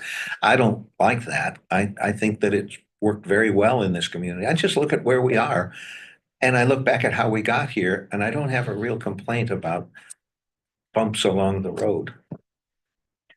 Thank you. All right. Lori, did you have a question? Thank you. Oh, Did you? No, oh, no, it just, Sorry. yeah. his summary time. Thank you. Well, I'd just like one little moment for a closing remark to say that I have spent, maybe 200 hours compiling a database. I did it because I wanted to be able to forecast real estate taxes. And I thought the best way to forecast the real estate taxes would be to look at every single tax bill for every single platted property in this community. And so I built this spreadsheet. It has 25 data items across the top, and it has 1,200 and some platted properties in the village. And with this spreadsheet, if you were to say to me, what are the 20 oldest homes in the village according to the county in oldest forward? What are all the homes that are pre-Civil War? What are the largest acreage pieces of property available to build on in the village? What is the average square footage of a house? Who pays the highest real estate taxes in the village? All of it at the touch of a button is available. So as a tool, I think it's very important. The answer to the question, who pays the highest taxes? I'd be interested in your guesses. The answer is the Hunt Club. Oh, Hunt Club. One Yeah. quick question. Do you plan to run in November? I do not. I do not. It would be a stress. I mean, I'm fine. My family has always been fine. We don't have cognitive decline. But I'd be 88 at the end of that term. Enough is enough, you know, enough is enough. So no, this moment is my moment. But I'd like you to know that if you choose somebody else, I'll still be sitting in the chairs. I'll still be sitting in the chairs. One final thing I brought along here, my lucky charm, it's nearly St. Patrick's Day. I brought along my lucky charm, the beginning of my whole business career. And here it is. I was 7 years old. I was a carrier for the Cleveland News. You could get that job when you were 7. The Cleveland News, Cleveland Press were the afternoon papers, the plain dealer in the morning. I was a Cleveland News carrier.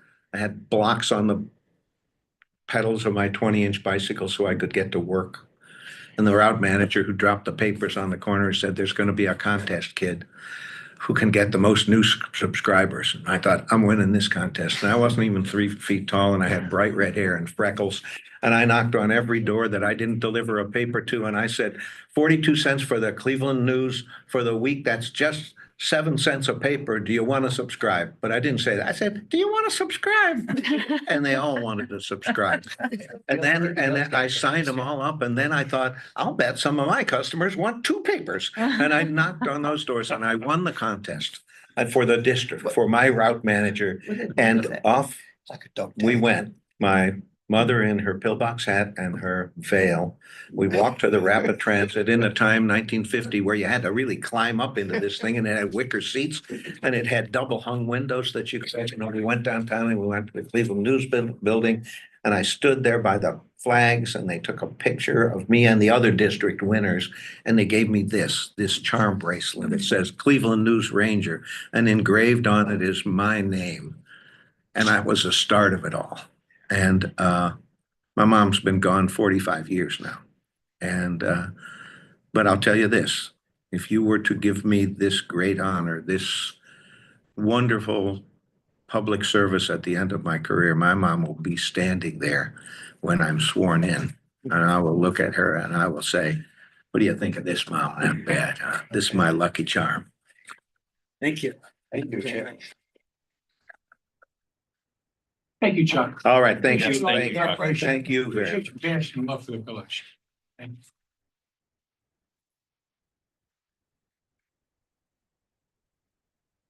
Yeah, I'm a week of this and then I'm done with that. I'll be back to the cane.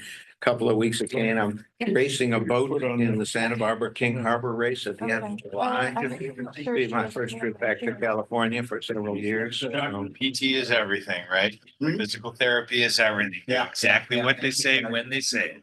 Oh, What's your cap? okay, good. to see you. Thank you very much, folks. Thank you, Chuck. The most beautiful. You want to say hi to Craig? You guys have a dog? What kind of dog? Do they shed much, Craig? I think that's the one thing that I Don't like. Yeah, wish we would have done ahead of time, yeah. but he's been great for the kids. Yeah. He's got a big dog personality, but it's a big dog. Yeah, Yeah. yeah, good It's size. a good size. Good He's size. 20 Yeah. pounds. Yeah, I love them. I love them. We have not. Yeah. Oh, yeah. Could fit him under. Yeah, the he just be, seat, you know, looking at everybody. Yeah. Belly rubs from everybody. Yeah. Pretty dogs. Yeah. Well, I had a little tear in my eye. Oh, yeah.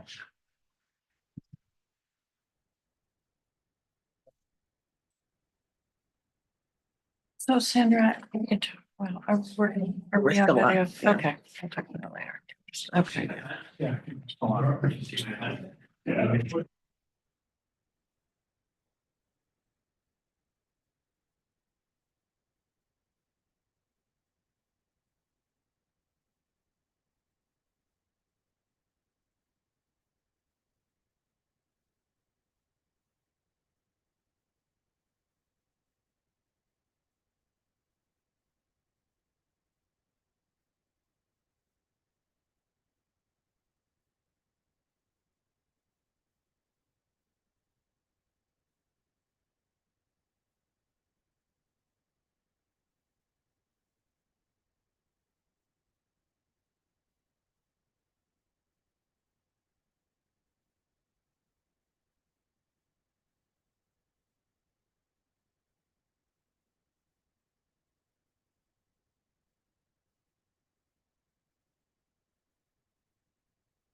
Yes, yes, exactly.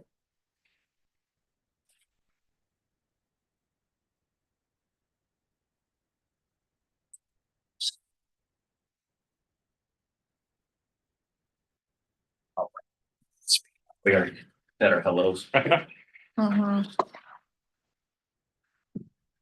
Okay, good morning, John. Thanks for coming in and for your flexibility to meet our accelerated schedule here. Thanks for your material that you sent in advance. We have shared everything that people have sent in advance out to all council members in advance, so they've had a chance to read your material and understand your background. The way we're going to proceed today, we have 30 minutes assigned essentially for each interviewer. I'll be the time monitor. 5 minutes before the 30 minutes, I'll raise my hand, or otherwise make sure that people know we're coming to the end and give you a final minute or two to wrap up if you care to. Going forward, we thought what would be fair for all the candidates and for council was to have each council member ask the same question to each of our 5 candidates. And so Sandra will be starting that in a minute. We'll go around, everybody has a specific question. And we'll hold any follow-up questions until nearer the end so that we have a chance to make sure we have those questions asked. And I think that's pretty much it. Anything else procedurally? No, we'll give you 2 minutes at the end to make a closing statement. Okay. Okay. No. So, Let's start off. the first question, and again, thank you for being My here. pleasure. And Thanks for having me. Again, this group interviews can be a little daunting, but I'm sure we'll make you as comfortable as we can. I'm comfortable, don't worry. Good, good. So during your preparation for today's interview, so as you looked over, the village and thought about your experience here and maybe looked over some materials or ordinances or whatnot, what one thing that you learned that you didn't know previously and found interesting or significant? I loved the preparation meeting. I thought that was great. One of the things I always said in business, and it used to drive all of my employees nuts, is that before any meeting, they had to come to me and tell me what the meeting was going to be about. And you'd be amazed how many people just hate that. So I really liked the prep meeting where you gave all the information out and everything. I guess shocking from the technical standpoint was I mentioned it in my thing, the broadband, which I probably should have been part of.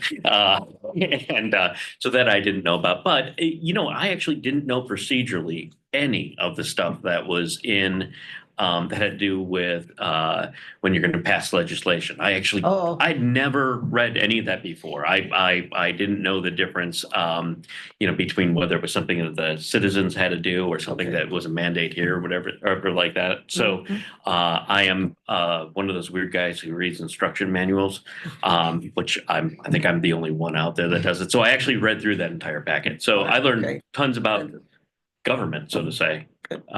So to speak. So that for me was interesting. Good. Thank you. And I love the prep. I really love prep. I'm pretty predictable. Mhm. Good. We love the meeting too. We thought it was It was great. Yeah. Although I couldn't read the little slides without my glasses. I was like, oh no. Thank you. John, I've got the next question. And given your career and your background, what skills do you believe a person needs in order for a group to work cohesively for the greater good of the village? So my experience is 30 years in business, and I for the first 20 years I had no idea what the hell I was doing in business. It wasn't until you get like 20 years in that you start to realize how to work together as a team. Delegation was that's a really tough trait to push out for someone with OCD, which is what I grew up with. So delegation is really tough. It's a slippery slope once you do get to that point and you get you can get cohesiveness and the teamwork and everything like that, because then it starts actually pulling you away from projects that you like. And I'm sure we've all experienced that the things that you grew up loving to do, you start moving back as soon as you start delegating them out. So that is a slippery slope. But my couple things I bring to the table from the past career are I love public speaking.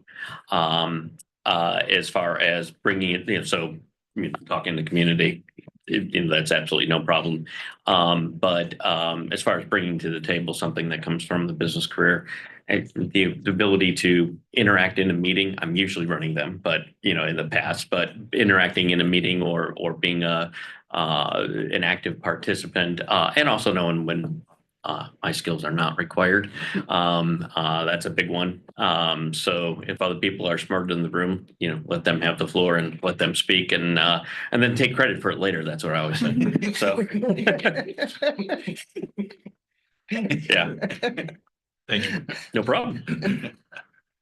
I'm the next Okay. one up to bat, and my question is similar to Craig. And in fact, I think you answered mine to some extent rather than Craig's.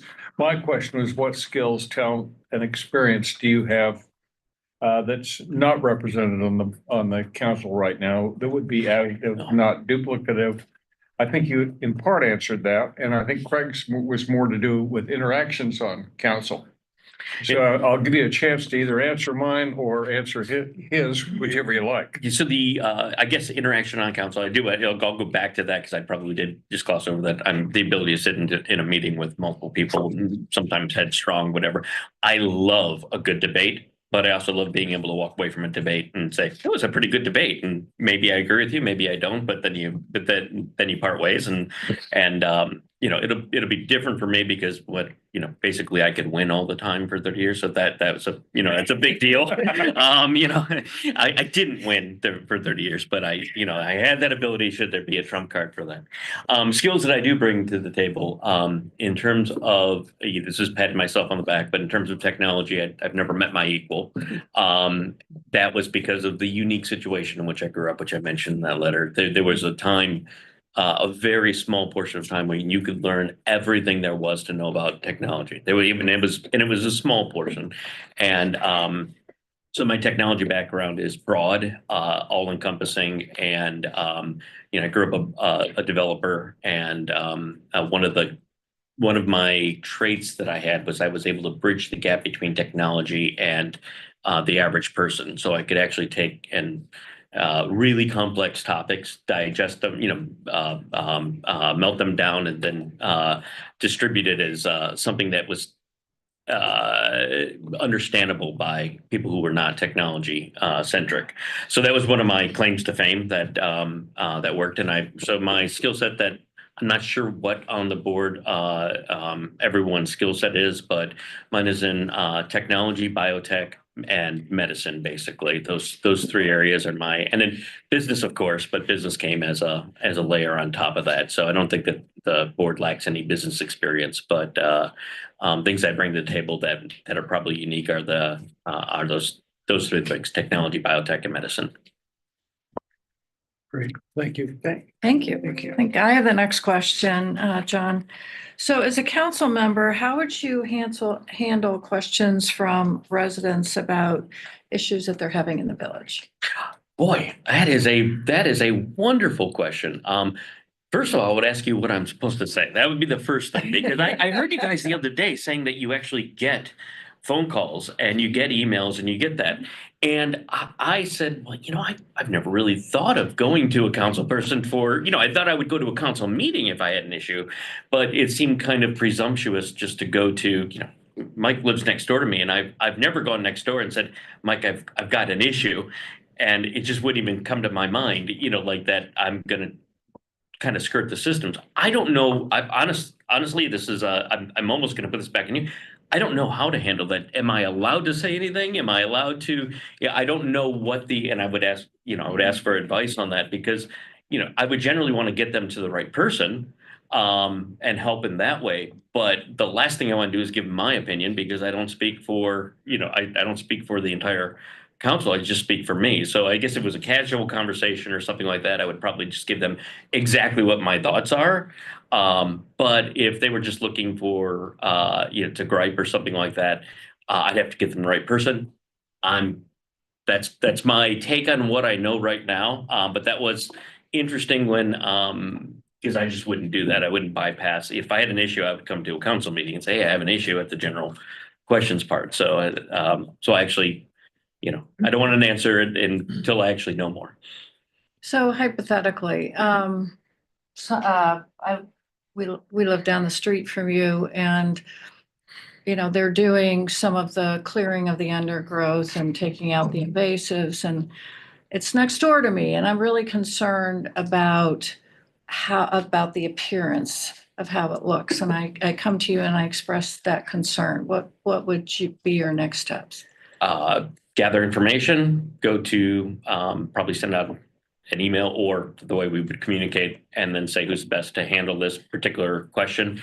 I would assume it's actually someone from the city and not somebody on the council that's actually going to talk back with them unless they're on a particular, on the, committee for that, in which case that would make sense. But I would assume that, and you bring up a topic that I would have absolutely no idea how to answer them other than to get them to the right person.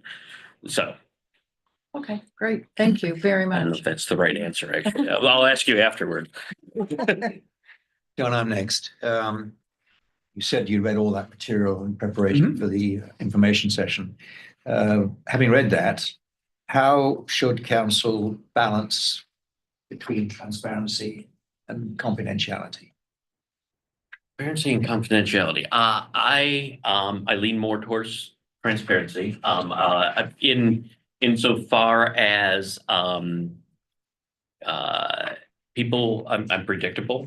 If I'm not, then I've done something wrong. So most people will understand what my view is going to be probably before they ask. And it's just a formality when people do ask me.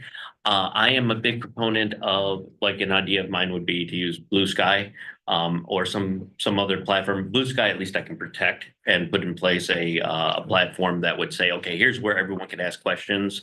Here's where everyone can give my opinion. I can pontificate on particular topics, and you know exactly what I'm thinking. So there's no surprises coming along there.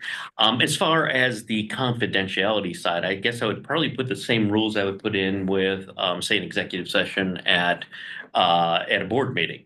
Our board meetings were, of course, not public or anything like that, but we still had executive sessions where we would take anyone who wasn't truly part of the board, so they wouldn't be part of the executive session. So I'd probably say that would be my litmus test right there. Generally speaking, executive sessions have to do with employee issues, have to do with legal issues, especially, and of course, it's going to happen in an executive session. To a point, even legal issues, though, if they're just generic, hey, we have this. In a board meeting, you wouldn't necessarily go to an executive session for something that was, say, a contractual issue with the client. That would be part of the normal board meeting or something like that. So I guess that's the line I would draw between the confidentiality and that. Thank you. I think one question that follows from that is, are we transparent enough? Is communication the way you like to see it? I like communication available at my fingertips. When I did look on the website, I can't find everything. I did, which I thought was good. And then I did find all the past videos, and I have not watched all the past videos because I've watched a few of them in real time, but I've never watched any of the past ones. So I would say that it's probably a bit premature for me to test that. I do have one thing that I would say, and this I thought was interesting. And I thought that this was probably a little glitch in the system. I use this as a litmus test to find out if about this board seat being available. And the chief actually said, "Hey, there's a board seat available," and then he took a picture of the thing that went out to everybody. My wife is in the Gates Mills community club, yeah, and I get all of the notifications from the alerts and that kind of stuff. And I used this particular issue as a litmus test for if there's probably a little glitch, and that is that neither my wife nor I got one communication out there. Now, I'm sure we could have researched it and found it, but I did not get it, and would not, if it wasn't for the chief, I wouldn't have known about this meeting or this availability. So I would say that that's probably not an intentional thing. I think your intention is definitely to get out to everybody out there, but there was a little snafu where I am not trying to hide from the community, although I'm a little bit introverted in terms of the in my interactions with other people in the community. But I did not get any notification, nor did my wife, and she was my real litmus test because she gets everything. Thank you, John. Really helpful. Thank you. So we'll look at that. It may be, we do ask people whether they want to have, we have some filters, whether they want to get these notifications. And there would be some that just say, not interested in getting stuff from you. My wife wouldn't be one of those. That's That's the odd one. That's their system. Yeah. But in the village, we do have Your own system, right? But we'll check on that. It's a Yeah. Good point. Definitely. Are you signed up for Gates Mills Connect? Yes. I thought you sent one out. Yeah, yeah, But sometimes it gets blocked. yeah. Yeah, so if it's, the Yeah. problem's on my side, without a doubt, but I do get all the notifications for, I mean, everything else in terms of, I really, really like the notifications when there's a road closure and all that kind of stuff. Yeah, yeah, yeah. Those come out and those are never too much, although it is kind of interesting. I have to unsubscribe from one because as soon as there's a message, I get, the email, then my text, and then I'm getting a phone call. So I probably have to get out of the phone call one. Yeah. Sorry, John. When I really need to know something, my wife lets me know, so. Yeah, that's true. That is. So I guess I have the last question. So hypothetically, you're on council and you end up on the minority side of a vote. And so what do you see as your next steps? What do you do if you're on council and on the minority side of a vote? Without a doubt, has to do with the passion for the topic. So if I was on the minority side of a vote for something technological, I did something wrong. I have to do some really big soul searching at that point in time. Financial, I would probably be, scrutinizing what I did wrong. If it was something to do with anything outside of my bailiwick, that is, I probably should have abstained in that point, in that part anyway. But that is life. You go back and forth. I think that probably it's more prevalent these days than any time in my entire life that people can't walk away from an argument and still be friends. And it freaks me out because that's never the way that it was in the past. I am very good at compartmentalizing, hugely good at compartmentalizing. It would freak other people out when we would have a client that we'd have a falling out with or whatever, and then he'd straighten it out, and then I'd be like, "Oh, hey, we have another great client," and they're like, "But that guy did that," and you're like, you compartmentalize, it is what it is. So I do like a good debate. If I have information on my side and I have things to offer, I absolutely love it. But I always said that if I had a lot of information on both sides, I didn't have a debate team in high school, but I think I would have been really good because I could have taken either side and batted back and forth. But at the end of the day, if the, unless it's something I'm inordinately passionate about, that's life.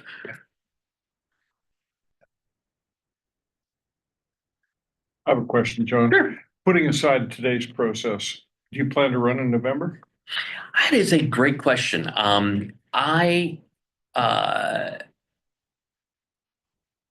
Maybe. I think it would be. I think it was who was it that said it's not as hard as you'd think it is. Yeah, and I really, when you went door to door, I said, "Oh, I would never do that." Partially, I'd be afraid of getting shot as I walk up everyone's door. So I said I would not do that. And so I've now found out that you can do a little bit of research that is not a necessity, obviously.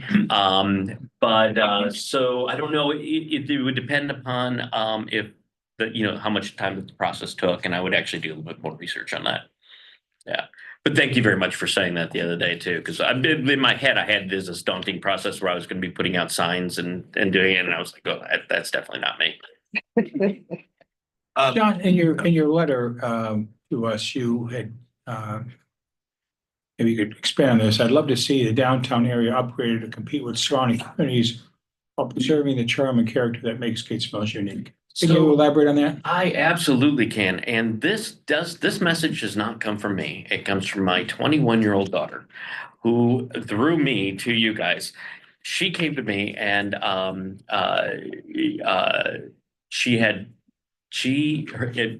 I have to filter her words a little bit because she's a little bit direct with me, but she said she goes to all these other cities and she sees their downtown area and specifically their police and fire department, which is usually inclusive of town hall and that. And she said, this is from her, not from me. She said, Gates Mills is embarrassing. We've got to upgrade that.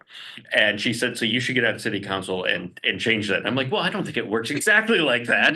But that came from my 21-year-old daughter. And that literally came from her probably I'd say about 5-6 months ago.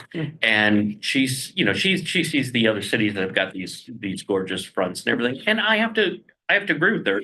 It would be nice to have, when I hear what we have to do, to get the fire trucks in and out of there. And, when I see where the police cars pulled in and all that kind of stuff, and quite frankly, your generator, I don't think I've seen a generator that old in my lifetime. I don't think I've seen a generator that old. When I look at that in terms of the infrastructure, I think that it would be exploratory and probably not as daunting as people might think to really take this area right here and spruce it up.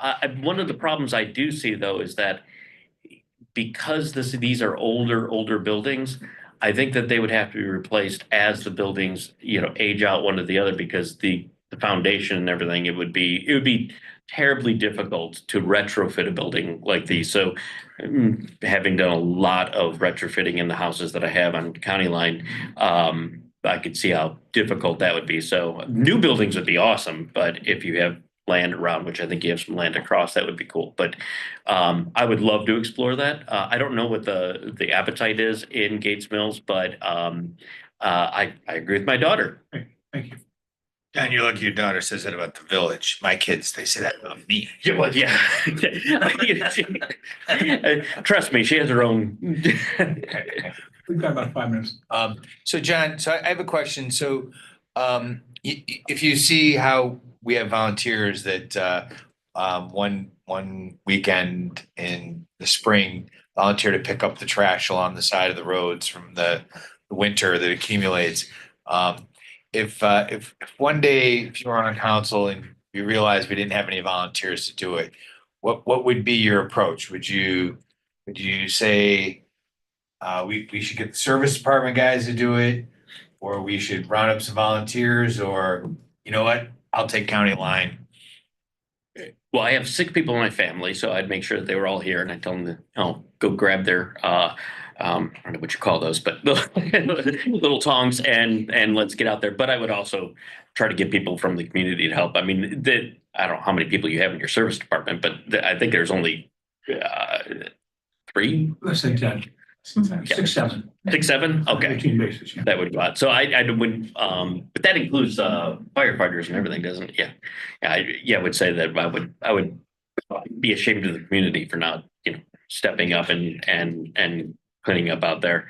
But so I'd probably shame some people, get them out there, throw a vest on them and say, let's go out there and time to listen to some audiobooks. But I also have my kids that I would shame into, and then they would stomp their feet and get out there. My friends don't have to. That's Huh? my friends. Yeah, that is, I'd say, well, hey, you're the one who told me that I should go on council, so. I would tell them that I had the authority to make them do it too. That's a really good idea. Who encouraged you to come? My family and the chief. And I said no over and over and over and over and over again. And then my wife told me that if I ever chose to complain about anything, then I better put up or shut up. I was like, I guess so. That's what I got in. Right. Yeah, it's a weird sense. So Thank you. We've got just a minute or 2 left. Are there any closing comments that you'd like to make, John? trying to think. I think we covered a lot of topics. One of the things I was really happy to see is that I wasn't the only person that came to the meeting the other night. Yeah. So whether or not you choose me is I'm happy that there was a bunch of people to choose from. That I was ecstatic. I was really afraid that I was going to be the only person there. I really was. I was going to be like, boy, this is kind of a weird, situation. If I was the only guy listening to, what was about to happen, then I was, We were worried too. yeah, I was pleasantly surprised. I was pleasantly surprised with the engagement. That was awesome. Yeah. And there wasn't anybody there talking to hear themselves talk. And that was really important to me. Because that's an immediate, like, yeah, for me. So I loved being in that meeting and seeing that people were engaged. So to me, this is a unpaid position. If I have something to offer, great, choose me. If other people have something to offer more than me, choose them. I didn't have any red flags the other day going, oh my gosh, don't choose that person. So, and that is, for me to say that is pretty bold. Yeah. I can be judgy. Oh, that's great. Well, thank you. Thank you so much. Thank you guys for having me. Yeah. Thanks. Appreciate it. I didn't even need to take notes. Although, yeah. We did. We did, lots of them. Yeah. We've got a 5-minute walk around break if you want to stretch your legs or get a refill on your coffee or what have you. And See you, John. Thank you. Really good to see you. Breakfast is served, we can't eat all. Save some for the rest of us. Right, yeah. Hey, honey, sorry. I'm Yeah, not she in a came from the meeting. What's group up, since sweetie? you last saw her. So her hair's much shorter and much wider. She loves to roll in the dirt. We had well, my mom has it now. She's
How are you? Hi, Grace How Ann. are you?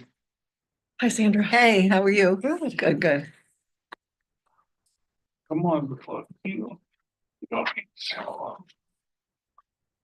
You're right. So we are on YouTube. Okay. You don't see the screen, but we are.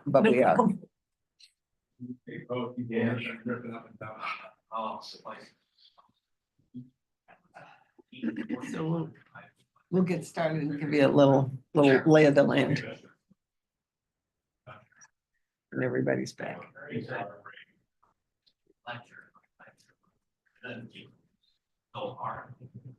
So you found any more County White memorabilia lately? No, No. we've done so much cleaning up. I do have things, I think I dropped off a bunch of stuff to the historical Good. center. I have some other things. Really, yeah. Maybe Yeah. aren't hers particularly, but are like Yeah. holdovers. Yeah. Yeah. I remember you talking about when I met you that you were just moving in and just Mhm. finding things on the wall. You know, we're talking Mhm. about memorabilia Oh, at her yeah. house from County White. Yeah, did I tell you I found a like postage size stamp of a photographer of a photo. And it's this young guy and it's not black and white, but it's that beigey antique. It's Mhm. old. And there's no name or any date or anything on the back. And I'm like, You wonder. oh, just who is this? Who is You know, it? because it's Yeah. like stuck in the vent, Yeah. Oh, you know, like, Wow. yeah, like it's been there forever. You Yeah. know, I would love to know it. Mm. Marcia might know. I mean, she's Yeah. a historian here. Or Anselmo. Could help. Yeah, I from the saved Historic it. I have to Society. find Yeah. out where I maybe now help saved it. you research it. Or- Yeah. There's a picture of Bob and his father both in the hunt book. Oh, Some of the pictures. Who was Bob? Bob was Connie's husband. Husband, right. And his father. mhm. I think we've seen that. I think Dave and I, my husband Dave and I have searched that out. Okay. There's some long ago connection between Connie's family and my husband David's. High school. You're kidding. I don't know what it is. Yeah. Figure that out. It's long enough. Yeah. Interesting. And, So, and then- Genealogy research. yeah, so we've done that. We went to Utah for skiing last Mhm. March. And the Mormons there have this. I don't know Oh, if they you have guys- incredible records. It's Yeah. amazing. So Incredible. you can go into their museum and for free. Incredible. And I've got this paper that's. talking the about size of that this check. paper. Oh, That spans out generations. That goes like this. And, And it spans out the generations and it's just, then he had to go back. it's amazing what you Yeah. can find. 7, 9 generations back, so. They, Yeah. incredible records. And is that So in happy. Salt Lake City? By the way, Dad. Yes. It's in Salt Lake, Salt yeah. Lake. Yeah, but his side, Yeah. I need to, like, if you don't enter, if no one enters it in, Yeah. then you don't have it, so you're kind of relying on everybody Right. else. Mhm. But his side is very $1,000 country. Yeah. So we just have to dig for it a little bit. Yeah. So I had to get his It'll be password fine. and do it for him. Right, yeah, that's great. In your spare time. In my- Okay, it's 11 o'clock and we're getting our second wind. So thank you, Grace Ann, for coming in this morning and for the materials. We put aside 30 minutes for each interview. We're going to proceed with a series of questions that each of the council members has. It's the same question to all 5 interviewees. Okay, And then there'll be some times for follow-up questions to that and interaction with you. I'll be the monitor of the time, so when we're 5 minutes from the end, I'll make sure we all know that, raise my hand or something. And first question, I think Sandra Turner will kick off with. Thank you. Welcome and thank you for being here. So during the time that you were preparing for this interview, and you know, looked at maybe ordinances or minutes from the meetings or some of the YouTube videos, whatever, what stood out for you? What was kind of a surprise, something you didn't expect and you found it interesting or significant? so the deliberation, I think that's probably the time and the deliberation between comments and, I'm talking about the YouTube, the videos, transcripts yeah. of the meetings and whatnot. The deliberation that goes in, I think someone at the Monday meeting, or when was that? So today's Thursday, so Yeah. Tuesday meeting. Monday. Monday Monday meeting. meeting. Was talking about how slow government is, and like that just, it kind of reaffirmed that. So that's the first thing I remember thinking, like, I can scroll 5 seconds, 5 seconds, you know, I kind of kept to maximize the time but Yeah. you know, just like looking through and how long things take to get everyone's opinion heard and then move forward. Okay, thank you. Yeah, and I've got the next question. Given your career and your background, what skills do you believe a person needs in order for a group to work cohesively for the greater good of the village in this example? I mean, the first word that comes to mind is just respecting and hearing people. I think I wrote that up in my write-up also. I think you have to listen to people. And if we don't listen, I mean, we're seeing this today in our environment, our culture right now, like we're not listening to each other. So that's part of my drive to be here is you have to respect people's opinions and you can't assume on where, you know, someone's right, someone's wrong. Like it's not that black and white and everyone has their own experience. So, I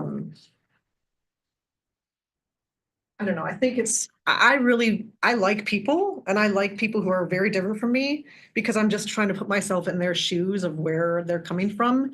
And my dad taught me a long time ago, assume people are doing the best they can. Assume people are doing the best they can and they're coming from a place of good. There's more good than there isn't.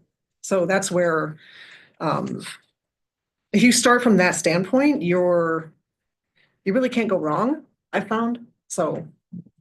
Thank you. I'm next, Grayson. What skills, talent, or experience do you have to bring to the table that would be complementary rather than duplicative of the skills that are on council now? Bit of an unfair question, because you don't know everything there is to know about us, but Goodness. do what you can with it. So again, I'm kind of going back to my write-up. I've lived in a lot of different places. I grew up in Michigan.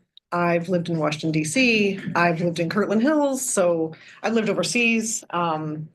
I, again, feel like I have a pretty wide, broad experience to pull from. I tell people when I work with them that I've like a crooked path, both like professionally and just like where I've been. Not really linear and like things that would normally lead to the next thing.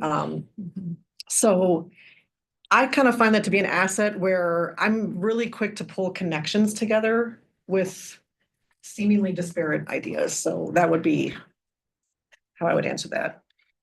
That is an unfair question. So I've got the next question, Grace Ann. So as a council member, how would you handle questions from residents about issues that they're having with the village? If they're fired up, right? That's a good way. I would to say, you know, put it. I'm really glad to hear from you. I think that, you know, despite maybe your passion right now, everyone's trying to do their best, right? And they're listening. And if you're not feeling like you're being heard, come to a meeting. Or I will follow up with you, right? Let me take your issue back. And then in a month from now, I'm going to follow up with you and actually do it. So. Good, thank you. Yeah. I'm next. You've seen a couple of council meetings and you've watched them on video. How do and how should council balance transparency and confidentiality?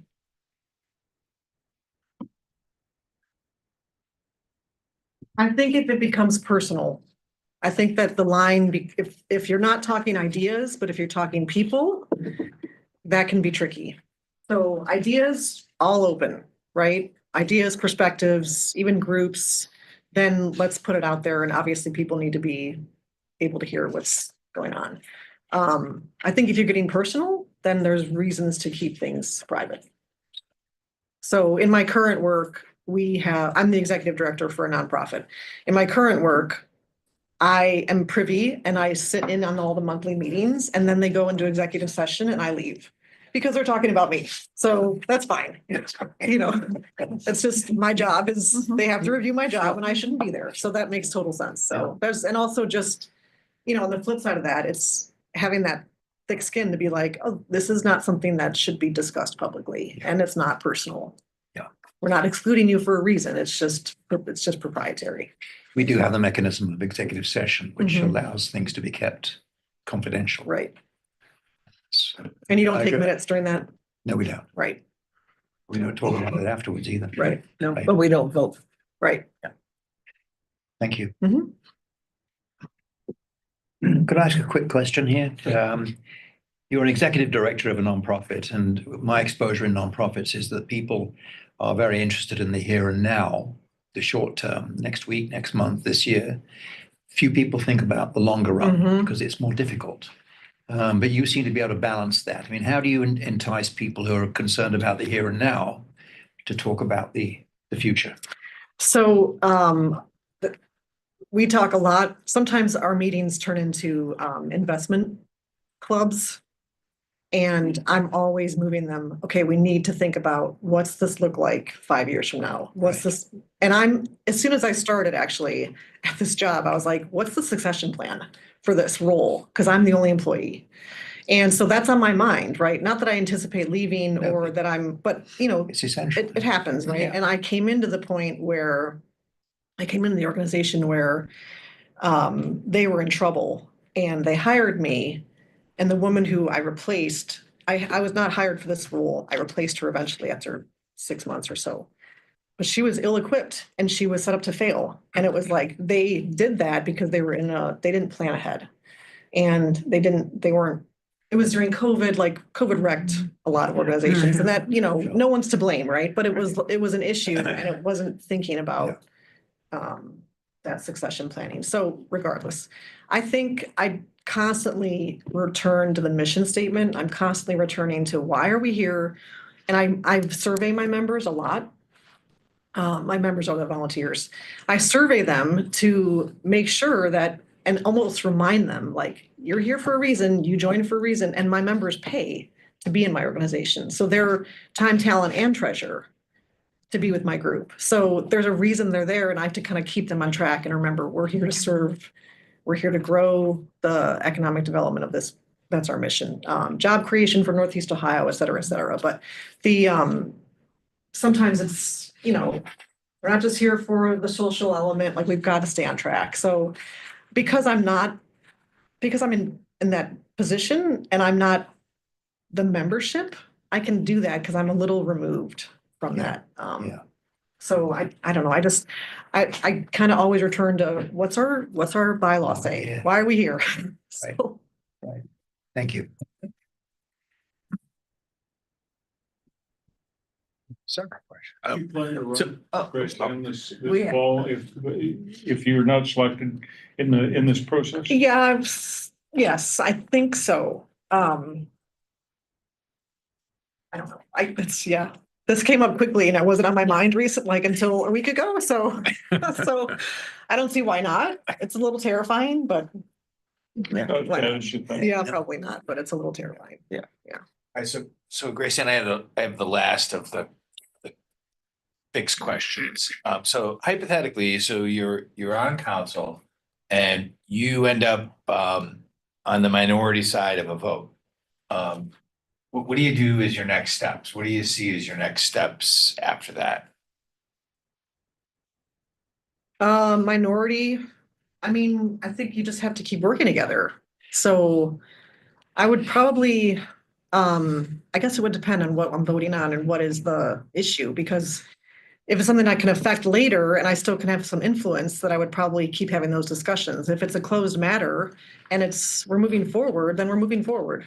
So I just kind of keep it not personal, not to, you know, I thought this, but I can see why 5 other people might think otherwise, and I can understand that position. I guess I would try to understand that position and just keep moving forward.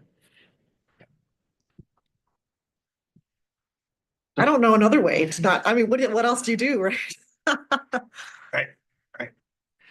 So I've been asking the question, so we have, every spring, there's a spring cleanup where residents volunteer to go pick up. If one day, one spring, no one volunteered, what would your first reaction be? Would it be, if you were on council, say, well, we should get the service department guys to do it? We should round up some volunteers, or I'll take a bag and do River Road. Which one? Right. Big bag. Right. Yeah, I volunteer for spring cleanup with my church. I know how that goes. I think you have to know that a week in advance, you don't have volunteers for an event that you planned. That's an issue, right? You've either done something wrong with your messaging and communication, or, maybe you need to knock on some doors. Maybe you picked I'd look back and sort of do, what did we do wrong? Are people out of town? Is it a holiday? Like, are we picking Christmas Eve? What are we? Yeah, and then I think depending on the size of the job, you reschedule. Okay. And try to get your communication different. So I have a question about something that you said, which I thought was really wonderful, actually.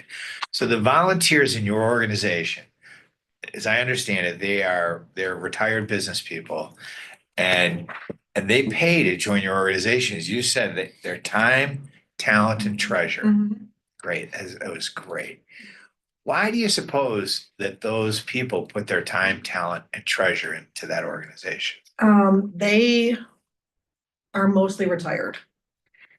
It's not exclusively to people who are retired. I'll take anybody who wants, but because of the work we do, we mentor clients and we mentor them during the workday. So it's hard if you're in a leadership role for a private organization to take time out and consistently devote time to a mentee who needs your work over 6 months or a year or whatever. So it ends up being people who are retired or have time otherwise.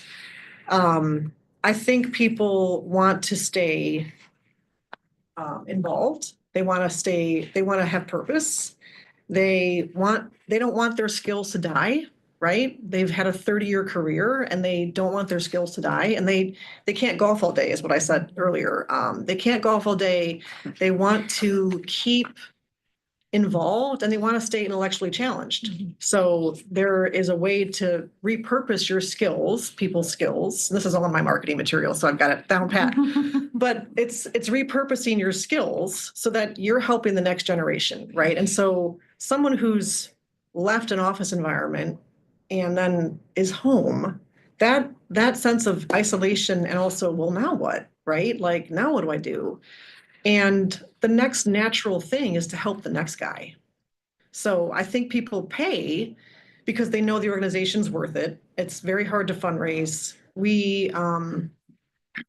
It's nominal, I'll say. It's not thousands of dollars to be a member. So it just kind of keeps our doors open. We have a very low overhead and very small budget, but it just keeps the doors open. How do you identify them?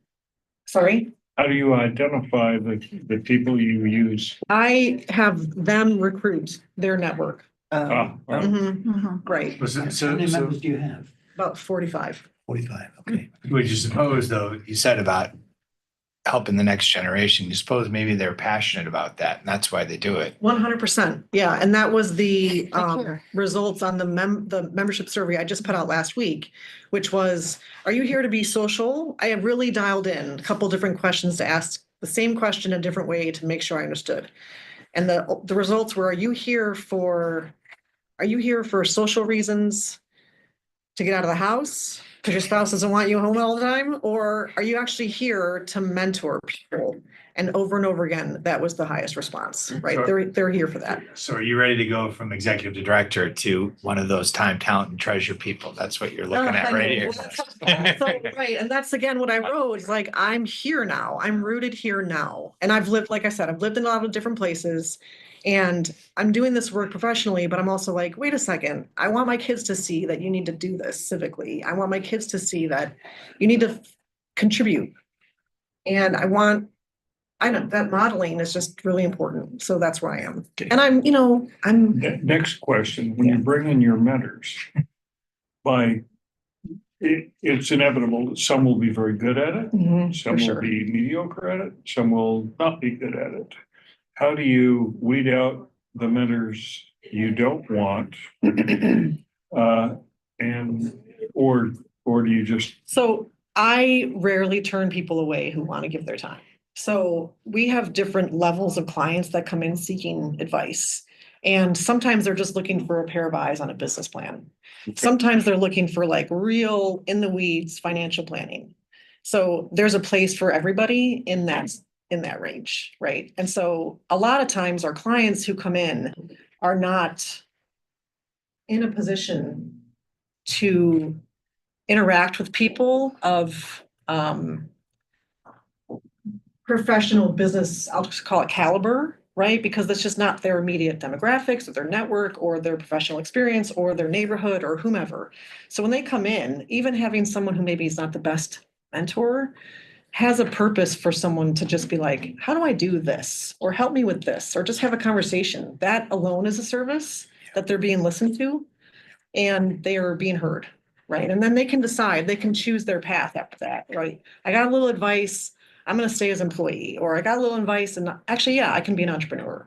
So just having someone listen, even if they're not an expert mentor is valuable. So great thing. Oh, great thing. And another topic, Mhm. and you somewhat answered this question, but for each of us around the table, there was something that motivated us to run for council at a particular point in time. Mhm. And you answered it from the kind of perspective of giving back and modeling for your kids. But also a lot of times there's a squeaky wheel or a thorn in your side that you want to come and address. For me, it was the gas wells that I saw popping up all around the village. So anything else that you want to add to your comment about what's motivating you to get involved right now?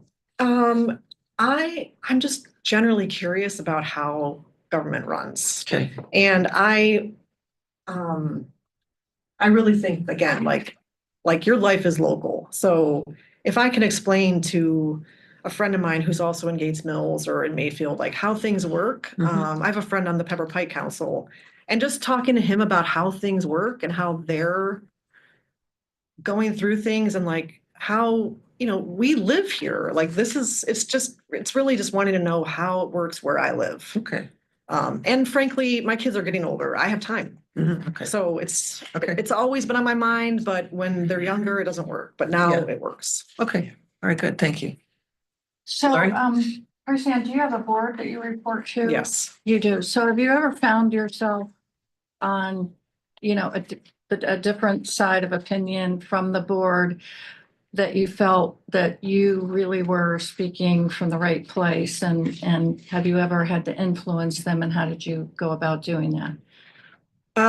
Yes, it was not high stakes, but it was just, kind of again, coming back to where we had, here's our bylaws, here's why we're here, here's how we want to allocate our funds, and here's, at the time, this was a couple years ago, I was like an outsider looking in, and I saw allocation of funds going more towards like social events and also time allocated for the executive director to put on social events, an auction, a summer party, And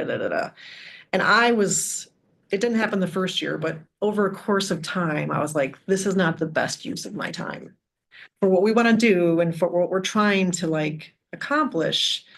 Being an event planner is not according to this. So, first year, they're like, no, we got to have the auction. We got to have the party. Second year, they're hearing me. And they realize like it's a lot of work, it's a lot of time. It's just nothing happens overnight. So that was where. What worked best in terms of influencing them to move off of the social and into the more substantive part of what you did? We had results that showed we were not making enough money off of it, and they know what my salary is. Mhm. So I'm like, this is how much this costs every 2 months, or 2 months in the summer rather, for me to plan this. Here's what we make. Are we doing this right? When we could maybe have a social event that doesn't, involve a giant auction with raffle items and, it was involved. The ROI wasn't there. Right. Yeah. But it took, to answer your question, it took going through 1 year after I've kind of highlighted the issue and then saying, okay, remember what we talked about before? Do you see what I'm saying now? And also, there's other options and also just new voices coming in saying, oh yeah, remember, we're not here for social events. We're here for one reason and social events, but our primary reason is this. So just takes time. We've got just a few minutes left. Maybe a question for me in your write-up.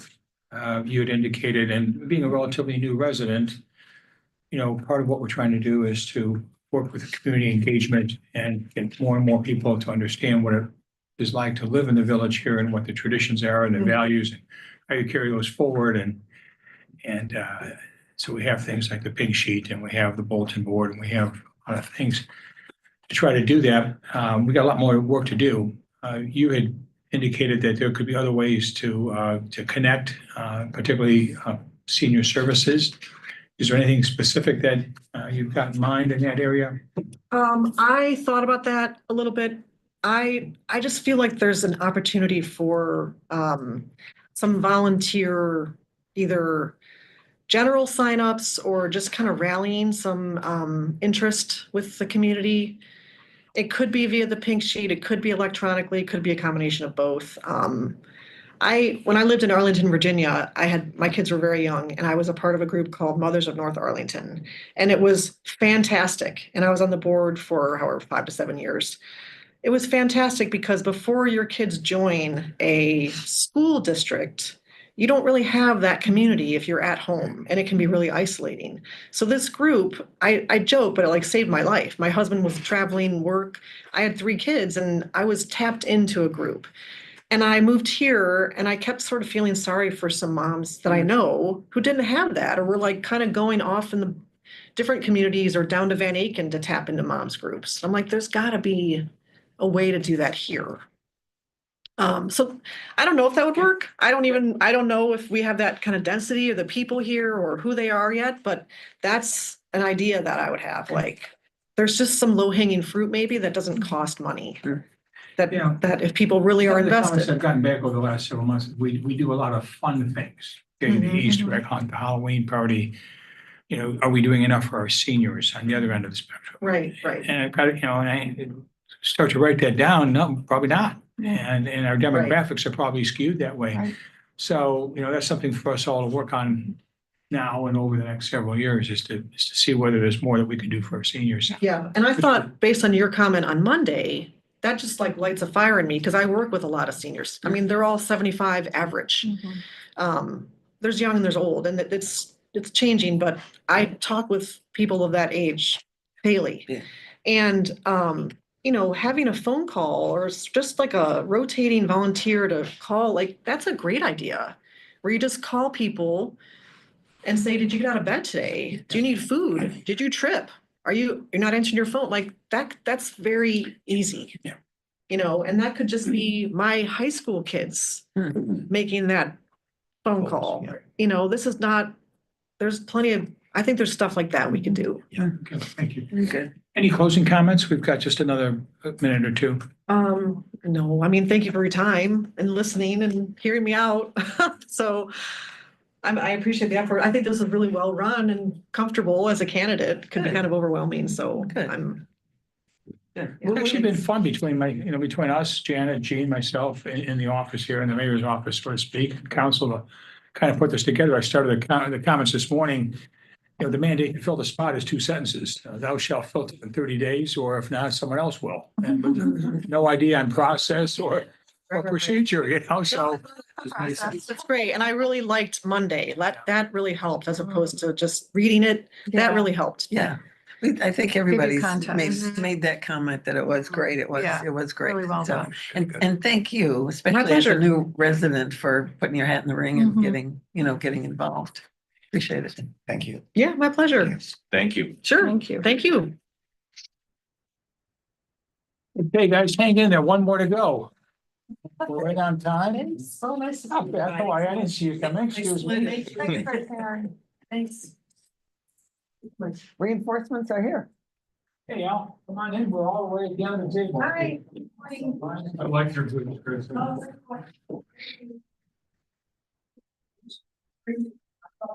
The hot seats right here. That's it. You'll hear it sizzle when you sit. Well, Some water over there, help yourself. I'm Yeah, fine. that'll help. Yeah, help the sizzle.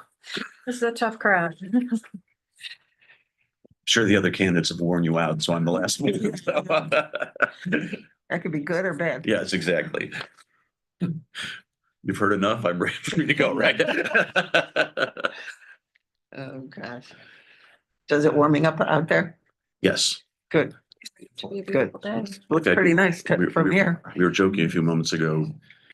The Weather Service posted on Facebook, I'm one of those old timers who still looks at Facebook, that we're expecting serious weather on Saturday. Oh, really? And so somebody posted, well, thank goodness it isn't snow. And I thought, we're Ohioans, we can deal with Could be snow. It's the snow. tornadoes we Yeah, can't deal yeah, with. So, yeah. Tornadoes, yes. No. What are you talking about? major storms and wind. Oh, really? Yeah, I guess, because it's supposed to be so warm over the next 2 days, it's supposed to drop, Shake yeah. Everything up. Yeah. You know, once again, we're Ohioans, we're all junior weathercasters, you know? Yeah. Your weathercast. It's good. Staying It's good rain, in the real life. 45% chance of rain. Right, code or no code? 55% on Sunday. Oh, my kids answer that Get every out there time, and no enjoy code. it today. Yeah, Of course yeah. not. And wear a then it coat? gets colder. Drive my wife crazy and it comes in and it goes right Put it out. out. Okay, whatever. How many coats have you lost at school? Pretty good about that, Yeah? actually. Even the water bottles. Yeah. I'm, Water bottle. You usually have to make them pay for the first lost one. They kind of get the hint. yeah. Well, they like, if you They get like ones they like, Yeah. then they don't want to lose it. And so, cheap Gatorade ones, you know when you should use those because those are probably gonna get lost. So Not a those should just chance. go. Sacrificial water bottles. When my daughter was on the lacrosse team in high school, I used to volunteer to bring meals, you know, for the Uh-huh. evening. I accumulated 6 or 7 different water bottles because they were left on the table. So when I'd clean up and nobody ever claimed them. My sister-in-law always says, "Oh, her oldest is 10, says, oh, I think he's got attention deficit disorder because he forgot something." I'm like, no, he's 10. No, he's 10. That's right. Blowing his mind. And wait till he's 19, then he has no excuse. I told her it gets worse. It Oh, gets yeah. worse before it gets Yeah, better, yeah, right? Proliferation. Water bottles. And also those, what do you call it, cups? Those, So, yeah. I call them sippy cups, but yeah. They didn't have water. The bottles. traveling mugs. No, No, I know. We never Many, send the water from. Yeah, like water fountain, cup, plastic cup. Water fountain. Or- Yeah. Well, you know, we used to drink out of hoses, you know, that. Apparently that causes something. I'm not sure what, but. Yes, we did. Okay, Al, thanks for coming in. I hope you made your phone call and were able to do your other business. Yes. We've got roughly 30 minutes for each of the 5 candidates. You're the last of those, so and we've got time on the end in case we go a little bit longer, but I'll be the time monitor and we'll make sure that we wrap things up with 5 minutes to go and then mention 5 minutes in case people want to make final comments or what have you. All the materials that you've sent in advance have been distributed to council in advance. They've all had a chance to read the materials and your resume and extensive background's impressive. We've decided to make sure we're fair with all candidates that each council member will ask a question. They're all the same 6 questions. In addition to what you already have supplied. So this will be something that they've come up with. And just to keep it going, we'll probably not have much follow-up on that question answer, maybe a little bit. And then we'll come back after 15 minutes and either follow up with specific questions. You may have questions for us, or there may be other questions that people have thought about it in hearing your responses. Okay. Sandra, I think, has the first question. So Al, during your preparation for today's interview, what's one thing that you learned that you didn't know previously and thought was either interesting or significant? The most significant thing is the statement made, was it Monday? About an interest in developing some sort of senior citizen Oh. assistance program. Mhm. Um, Mhm. the call I had today was my father-in-law passed away a week ago, so I'm dealing with all the administrative stuff. And, Yeah, our sympathy. the, as my mother-in-law said, she has an attorney and a CPA / CFO to her disposal on the family. How do people get through this without it? Yeah. So, I've learned the hard way about all the limitations or lack of information. And so when I heard that on Monday, I thought that could be a very good service. Obviously, we can't be a full service senior citizens advocate. Yeah. But just giving somebody a phone number to call that opens the door up to whatever other resources there are is so important, because otherwise you end up on hold in some government office and nobody ever helps you. So that was the most significant thing that I heard, and I thought that was very valuable thing to be working on. So Good, thank you. Thank you. I've got the next question. What skills do you believe a person needs in order for a group to work cohesively for the greater good of the village? I think first and foremost, listening skills. I think sometimes when people get on committees, whether it's a not-for-profit organization or a government committee, they have a mindset of what they want to do. And so they don't listen to other people as they comment because they're too busy ready to voice their own opinion. I think that's number one. Number two is being prepared at all times. It's a big waste of time for everybody if there is an issue that should be researched before you get into a meeting, whether it's looking at the ordinance in question or what other municipalities have done, and not doing that, because then you just have to do that work in committee as opposed to already have that done so you can discuss it. Thank you. I've got the next one now. It's similar to Craig's, but a little bit different. What specific skills, talents, or experience do you have that you think would be complementary to council and is not already represented around the table, to the extent you know what's represented around the table, that you can kind of bring to the party to make us better? Okay. Well, aside just my experience as an attorney, which I think helps, especially because I've done a lot of legal work in the area of municipal efforts, economic development, that sort of thing. As I mentioned in the questionnaire, I have an extensive background on site restoration, municipal environmental issues, and I think those are impacting the village, and I would very much like to help with that. I think more generally, I've been told, so I'm hoping it's true, that I have a very good skill that I've developed over the years of being able to communicate clearly and efficiently. So I'm not talking lawyerese all the time. And that if there is a conflict in the group I'm with, that I'm usually pretty good at resolving that conflict without fists being thrown and whatnot. So I think I could bring that to the council, not only my professional background, but my skills just being a good, not mediator, but somebody that can help resolve issues as they arise, so that everybody's comfortable moving on.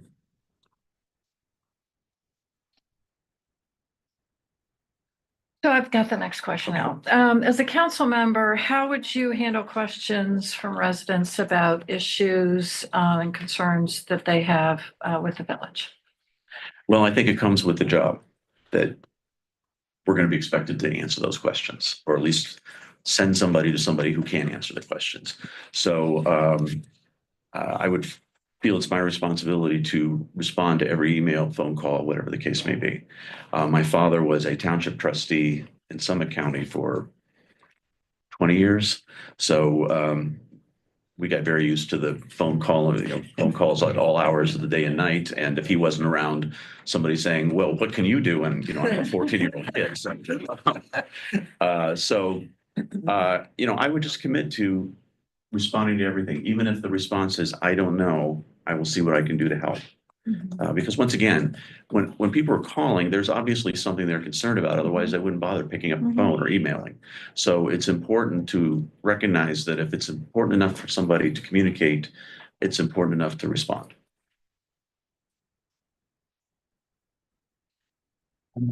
Um, How should or does council balance transparency and confidentiality Ah, in their discussions? the $54,000 question. Yeah. Yes. good question. I always try to err on the side of transparency. I think that even if it's something you don't want village to hear about, unless it's really like you're discussing litigation strategy for a lawsuit, and you just can't let that out. Following the Sunshine Law, and the open meeting laws, and the open records laws, I always try to err on the side of, if we think it needs to be released, let's do it. Because first of all, we're a small village, these things get out anyway.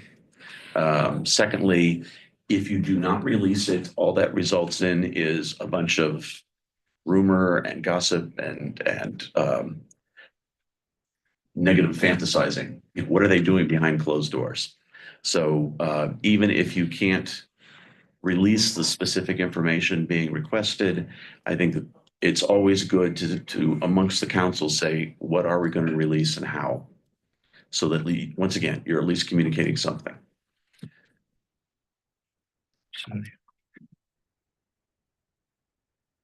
So I have the last question. So hypothetically, you're on council and you are on the minority side of a council vote. So what do you see as your next steps? What do you do next?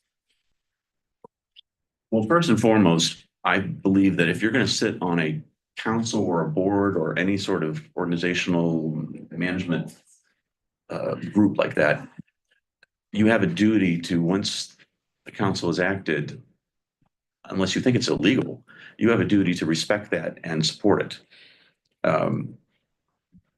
So if I'm on the minority side, the ordinance has been passed, I will say, fine, let's move on to the next thing. If I think there's a problem that has not been addressed, I will bring it up and say, hey, can we tweak this? Or what about this issue that was not discussed? And then we can deal with it in the normal course of, assigning it to the proper committee and dealing with it down the road. But I've been a legal counsel to a number of not-for-profit committees and things like that. And the worst thing that can happen is the board member get upset and then start bad-mouthing the organization and complaining that they weren't heard properly and how unfair it all is, because all that does is weaken the entire organization. And if you feel committed enough to an organization to sit on the board, you shouldn't be weakening it.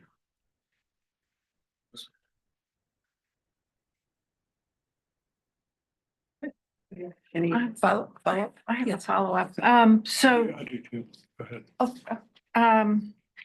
So you've counseled a lot of clients, worked globally and so on. Can you tell us about a time where you had to really do conflict resolution between maybe what a client wanted to do and you felt wasn't in their best interest, or perhaps in the gray area, especially, working globally? Globally, well, I'll give a perfect example. This is a rather extreme one, but it's a good example. I spent 1.5 years working on a legal reform project in Bulgaria after the Soviet bloc fell and after the Communist Party in Bulgaria finally lost power. I was brought in, was a joint effort with the State Department and the ABA to counsel the new government. And in the course of doing that, I was pushing for rule of law, separation of powers. The only minister who was left over from the Communist Party was the Minister of Justice. And he very much wanted to control the entire judiciary. Rule of man? Pardon me? Rule of man? Yeah, exactly. Yeah. It was actually almost playing a fun little political game. I know you shouldn't put it that way, but I had to make allies literally within the Ministry of the Interior, which is their version of the KGB, because the Minister of the Interior was a Democrat, small d at heart. So I had him on speed dial on my phone so that if the Minister of Justice ever sent people to arrest me, I called him immediately and he sent out people to countermand those people. But on a broader scale, I worked with the Judges Association and the President's Office to bring in experts that could give presentations and testify to Parliament on why it's not just some Americans saying this, but why separation of powers is so important. So once again, if I would have tried to confront him head on, it would have been of no good because we had a huge power differential. But I think, you know, the old adage, information is power, I think applies in many circumstances. And the best thing one can do in a circumstance like that is to collect the information so you're prepared to ask the questions or to answer the questions. And I remember we were finally victorious when the Minister of Justice said, well, I want to do it the French way. And I brought in the dean of the law school from, I think, the Sorbonne, I can't remember which, around there, who gave a presentation to Parliament. And the headline in the Sophia Times the next day was, expert says even the French don't do what the minister wants. So we won from that point on. So. Wow. Great story. Thank you. You're welcome. Very interesting.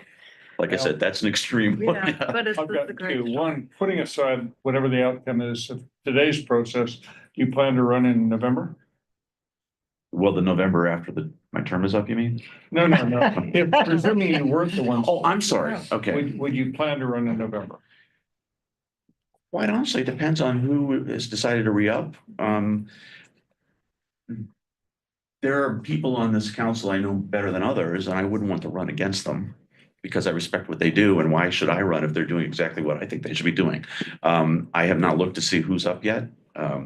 This was rather all unexpected. You know, the last thing I did was show up to town hall to ask questions about the fiber cable stuff. So, so yeah, I think if I were not selected and there was an opportunity to present an idea that was not being reflected by the council people running, I would consider that. Okay, great. Second question, and this is ancient history, but you were on the comprehensive plan advisory committee at Yes. one point, and then you dropped off. Yes. What's the story behind that? It was family health issues. All right. My father-in-law and my mother both started suffering from dementia. And that took a lot of time to resolve, phone calls constantly happening and things like that. And then also my daughter had some mental health issues that she has overcome with counseling and everything else. She's having a great year at Syracuse, thank goodness. But I just decided that, once again, if I can't devote the time, I think, to an organization, I'm not going to just stay on for sake of filling the seat. So that's what it was. Great. And for what it's worth, I also dropped out of a whole bunch of other, I used to sing with a couple other choirs more than I do now. I stopped working on a project with Metro Parks on a site restoration, all these things. I just had to say I need to back off for a while. So fortunately, I can say that's all been resolved to the extent I can start doing these things again. So. Al, in your comments back, to respond to the question about Gatesville's greatest needs, you had three topics. One was the changing environment, second was economic, and third was technology. How do you think on the environment side that we've been doing? We've obviously got the tree canopy committee up and going. Are there particular things that you, and it's a pilots that are now underway that will bear fruit this fall? You feel we're doing enough? Do we need to do more? Do you have a point of view on the environment? Well, you all got my magnum opus email about reorganizing on environmental matters. I think purely for matters of efficiency and practicality that we should look at various committees that affect the environment or deal with the environmental issues and see how they can be consolidated and coordinated. I think particularly on non-environmental issues, but quality of life issues like our sound ordinance and our light ordinance. I think they could, especially the sound ordinance, it's unenforceable. So I think we could look at what other municipalities have done and come up with a better sound ordinance because, I've I've had problems with Gilmore. Sure. My property backs up onto it. At midnight, people will come out of the hockey rink and have parties in the parking lot. And, That's kind of late.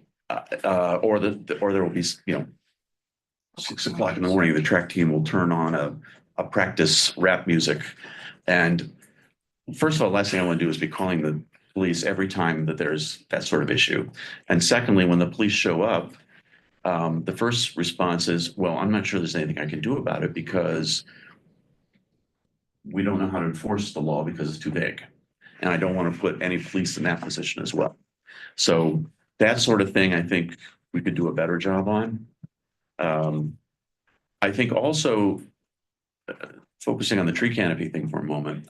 Unfortunately, the entire county is at a disadvantage because the tree canopy program has been, let's throw a whole bunch of money at it and get all sorts of volunteers to plant trees. And then nothing has happened. And trees have died, trees have been stolen by, there's all sorts of nurseries wandering around out there or landscapers who will steal trees. Or things like, I'll never forget, I oversaw a tree planting program in Slavic Village and got a call from a neighbor a week later. The water department was doing repairs on the street and had literally driven their trucks over the trees that had been planted. So I think the entire county tree canopy program needs to be looked at to become more efficient, more cost effective. And that includes, as I mentioned in the questionnaire, in Europe, they're doing things differently.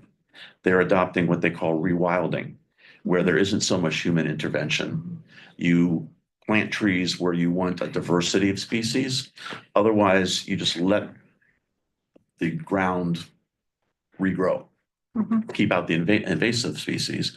And then also, going to the invasive species, what's being happened in Europe is they are bringing in sheep and goats to do what naturally would have been done by ruminants in the environment anyway, which is go through and eat all these invasives.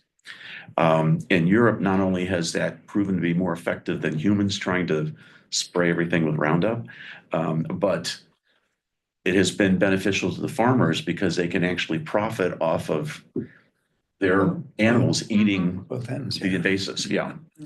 So it's something that I have already encouraged West Reserve Land Conservancy to look at. They are looking at that initially, but if we were to simply follow along with what the county's doing, we may be going down the wrong road through sheer sake of trying to do the right thing, but not being told what to do. So. And we're not. We've started our own invasives program. Right. We've got 4 pilots. We understand the invasives will take things up ground for a year. You got to come back next year and spray again for stuff that you didn't quite get or was underground. At the same time, start to look at the dead, the diseased trees that are there, providing more light, more air so that the healthier ones have a chance, et cetera. And replacing the gaps in the tree canopy when ash fall, for example. Yeah. Because the way the invasives get a foothold is to take advantage of daylight. Exactly. And they will grow faster than native plants and therefore take hold. Yep. So one way to keep up with preventing the invasives is to make sure those holes in the tree canopy are filled as soon as possible. Okay. We've got just about 5 minutes left to our prescribed time. Any other questions for Al? Any closing comments, Al, on your side? Well, I'm curious. I want to be totally open and frank. Is there anything that you have a concern about me that I'm willing to take it? I'm a big boy. So ask me the question and I'll be happy to try to answer it or be very frank with you that that's the way I am. And, I will respect you, but that's me. So is there anything you want to ask about my background, my character, anything else? I don't think so. Okay. No. Okay. Thank you very much. Thank you. Yeah. Thank you, Al. Good luck with the selection process. Thank you. Thank you. To your papers too. Oh, good. Thank you. Al, we have 5 remarkable people that we have just talked to today. I mean, remarkable. I mean, honestly. So When I served on the Oil and Gas Commission, Yeah. Sandro, one of the things that amazed me was the resources from the residents of this town. That's true. I mean, Yeah. there are brilliant people here with a wide range of expertise and Mhm. I don't want to denigrate East Cleveland, but when I was helping East Cleveland through their council and economic problems, we did not have the resources of Yeah. residents that we do here. So Yeah. Yeah, I think that's a wonderful thing. Yeah. yes, Yeah. very, very sophisticated. Yeah. It's gonna be a Have a good day, everybody. Thank you. We got a tough job ahead of us. Thank you for coming in. Much appreciated. Sorry. Guess the next step to talk about is, do we want to adhere to the timeline for like getting together on Sunday? To, have our discussion and, I've built my life around it. yeah, me too. I I've think it'd got, be good to digest. yes, Got 3 pages of notes here, plus the As questions. opposed to continuing now, yes, I could go either way. either way. Yeah, I do have some things this afternoon and I feel Yeah, I like do I'd like too. to Yeah. digest these and Yeah. maybe look at the video again and the resumes and whatnot, so. So probably, And then- Oh, go ahead. go ahead. No, just a suggestion Oh, to try and, do evaluations is to focus on some competencies, and I made a note of some, so I can send them around. That'd be great. that would be Um, great. And you guys can, change, comment, add, whatever, but just to give us a way of evaluating each candidate on a, Systematically. yeah, Mhm. systematically. That would be very helpful. Okay. Yeah, that'd be very helpful. And what did we say? It was Sunday evening, 4:00, I think. 4:00, 4:00. And you said you'd be back by then. Be back. You'll be back? Yep. Okay. All right. Okay. So let's see if the mayor has anything else, but otherwise I think we're ready to adjourn. Good. See you Sunday. I Well, we presume can- the 4:00 one will go into executive session. Yes, yes. Is everybody in agreement with that? Yes. Sure. Yeah. Yeah, I think best to do it that way. Mhm. Okay, well, the mayor, so. Is he coming? Okay, well, So we- the mayor was absent, so the Moving ahead. councilman, Of you. Appointed the somebody. president pro tem took care of everything like it was. Just like it's supposed to work. Yeah. We knew where you were. No, we discussed that we're kind of ready to break at this point and adhere to our previous schedule of coming back on Sunday Okay, at 4:00 okay. for our deliberation and that we would go into executive session at that point. Okay. And Lori's offered to put some criteria, offer us some Competencies. criteria of competencies so that we can maybe use have the same. For a template to system use. and people can comment or add. or- Wonderful. I think there's a lot of notes that people have made, a lot of Mhm. information gathered. Some follow-up questions that we may want to think about or compare notes on, so I think trying to get that done now would maybe be a disservice, so. So we'll see everybody Sunday at 4:00. Yes. Motion to adjourn, So moved. Second. all in favor? Aye. Aye. Yes. Thank you. Thanks, everybody. Sandra.